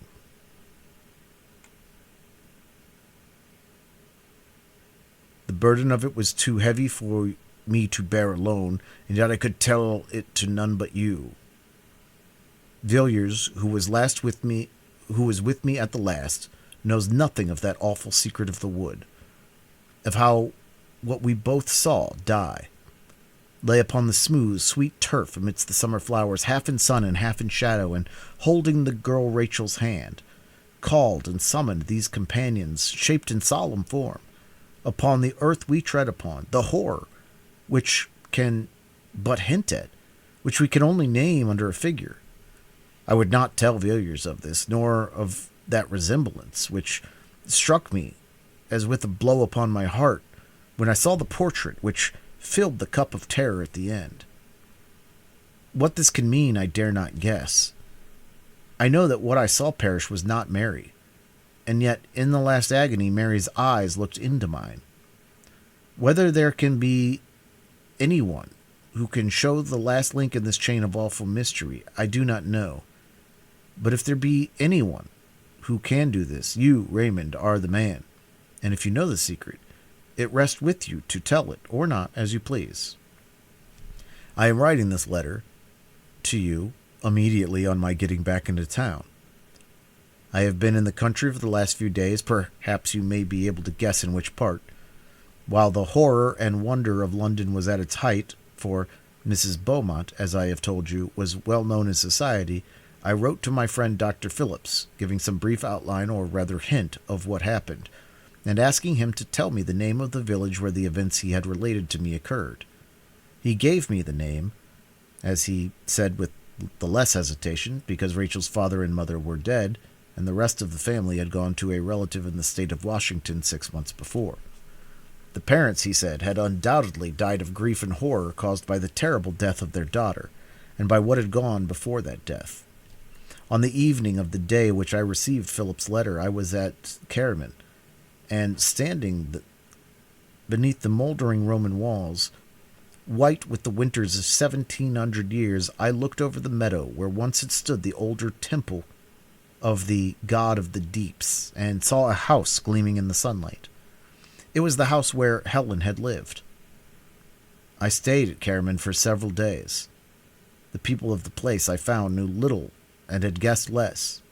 Those whom I spoke to on the matter seemed surprised that an antiquarian, as I professed myself to be, should trouble about a village tragedy, of which they gave a very commonplace version, and, as you may imagine, I told nothing of what I knew. Most of my time was spent in the great wood that rises just above the villages and climbs the hillside, and goes down to the river in the valley, such another long, lovely valley, Raymond, as that on which we looked one summer night, walking to and fro before your house. For many an hour I strayed through the maze of the forest, turning how to right and now to left, pacing slowly down long alleys of undergrowth, shadowy and chill, even under the midday sun, and halting beneath great oaks. Lying on the short turf of a clearing where the faint sweet scent of wild roses came to me on the wind, and mixed with the heavy perfume of the elder, whose mingled odor is like the odor of the room of dead, a vapor of incense and corruption. I stood at the edges of the wood, gazing at all the pomp and procession of the foxgloves towering amidst the bracken and shining red in the broad sunshine, and beyond them into deep thickets of close undergrowth where springs boil up from the rock and nourish the water weeds, dank and evil, But in all my wanderings I avoided one part of the wood. It was not till yesterday that I climbed to the summit of the hill and stood upon the ancient Roman road that threads the highest ridge of the wood. Here they had walked, Helen and Rachel, along this quiet causeway, upon the pavement of green turf, shut in on either side by high banks of red earth and tall hedges of shining beech, and here I followed their steps, looking out now and again through partings in the boughs, and seeing on one side the sweep of the wood stretching far to the right and left, and sinking into the broad level, and beyond, the yellow sea and the land over the sea. On the other side was the valley, and the river and hill following hill, as wave on wave, and wood and meadow, and cornfield, and white houses gleaming, and a great wall of mountain, and far blue peaks in the north, and so at last I came to the place. The tracks went up a gentle slope and widened out into an open space with a wall of thick undergrowth around it, and then narrowing again, passed on into a distance and the faint blue mist of summer heat. And into this pleasant summer glade Rachel passed a girl and left it, who shall say what? I did not stay long there. In a small town near Kerman there's a museum containing for the most part Roman remains which have been found in the neighborhood at various times. On the day after my arrival in Kerman, I walked over to the town in question and took the opportunity of inspecting the museum. After I had seen most of the sculptured stones and coffins, rings, coins, and fragments of tessellated pavement which the place contains, I was shown a small square pillar of white stone, which had been recently discovered in the wood of which I had been speaking, and, as I found on inquiry, in that open space where the Roman road broadens out. On one side of the pillar was an inscription, of which I took a note. Some of the letters have been defaced, but I do not think there can be any doubt as to those which I supply. The inscription is as follows. Devom nodent I Fla vi Ivs senil spasvi it propter nimvip tias qua svidits vimum ra. To the great god Nodens, the god of the great deeper abyss, Flavius Senilis has erected this pillar on account of the marriage which he saw beneath the shade. The custodian of the museum informed me that local antiquaries were much puzzled not by the inscription, or by any difficulty in translating it, but as to the circumstance or rite to which allusion is made. And now, my dear Clarke, as to what you tell me about Helen Vaughan, whom you say you saw die under circumstances of the utmost and almost incredible horror. I was interested in your account, but a good deal, nay all, on what you told me I knew already. I could understand the strange likeness you remarked in both the portrait and in the actual face you have seen Helen's mother. You remember that still summer night so many years ago when I talked to you of the world beyond the shadows and of the god Pan. You remember Mary. She was the mother of Helen Vaughan, who was born 9 months after that night. Mary never recovered her reason. She lay, as you saw her, all the while upon her bed, and a few days after the child was born, she died. I fancy that just at the last she knew me. I was standing by the bed, and the old look came into her eyes for a second, and then she shuddered and groaned and died. It was an ill work I did that night when you were present. I broke open the door of the house of life without knowing or caring what might pass forth or enter in. I recollect your telling me at that time, sharply enough, and rightly too, in one sense, that I had ruined the reason of a human being by a foolish experiment based on an absurd theory. You did well to blame me, but my theory was not all absurdity. What I said Mary would see, she saw. But I forgot that no human eyes can look on such a sight with impunity. And I forgot, as I have just said, that when the house of life is left thrown open, there may enter that for which we have no name, and human flesh may become the veil of a horror one dare not express.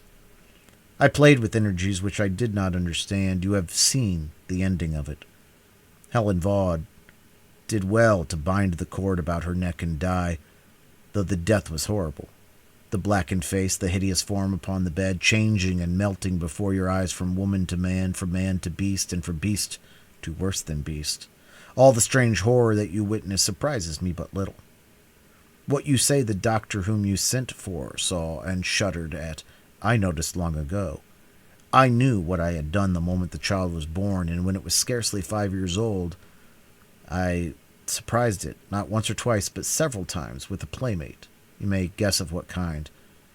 It was for me a constant, an incarnate horror, and after a few years I felt I could bear it no more, and I sent Helen Vaughn away. You know now what frightened the boy in the wood. The rest of the strange story, and all else that you tell me as discovered by your friend, I have contrived to learn from time to time, almost to the last chapter, and now Helen is with her companions. The end. Note: Helen Vaughn was born on August 5th, 1865 at the Red House, Breconshire, and died on July 25th, 1888, in her house in a street off Piccadilly called Ashley Street in the story.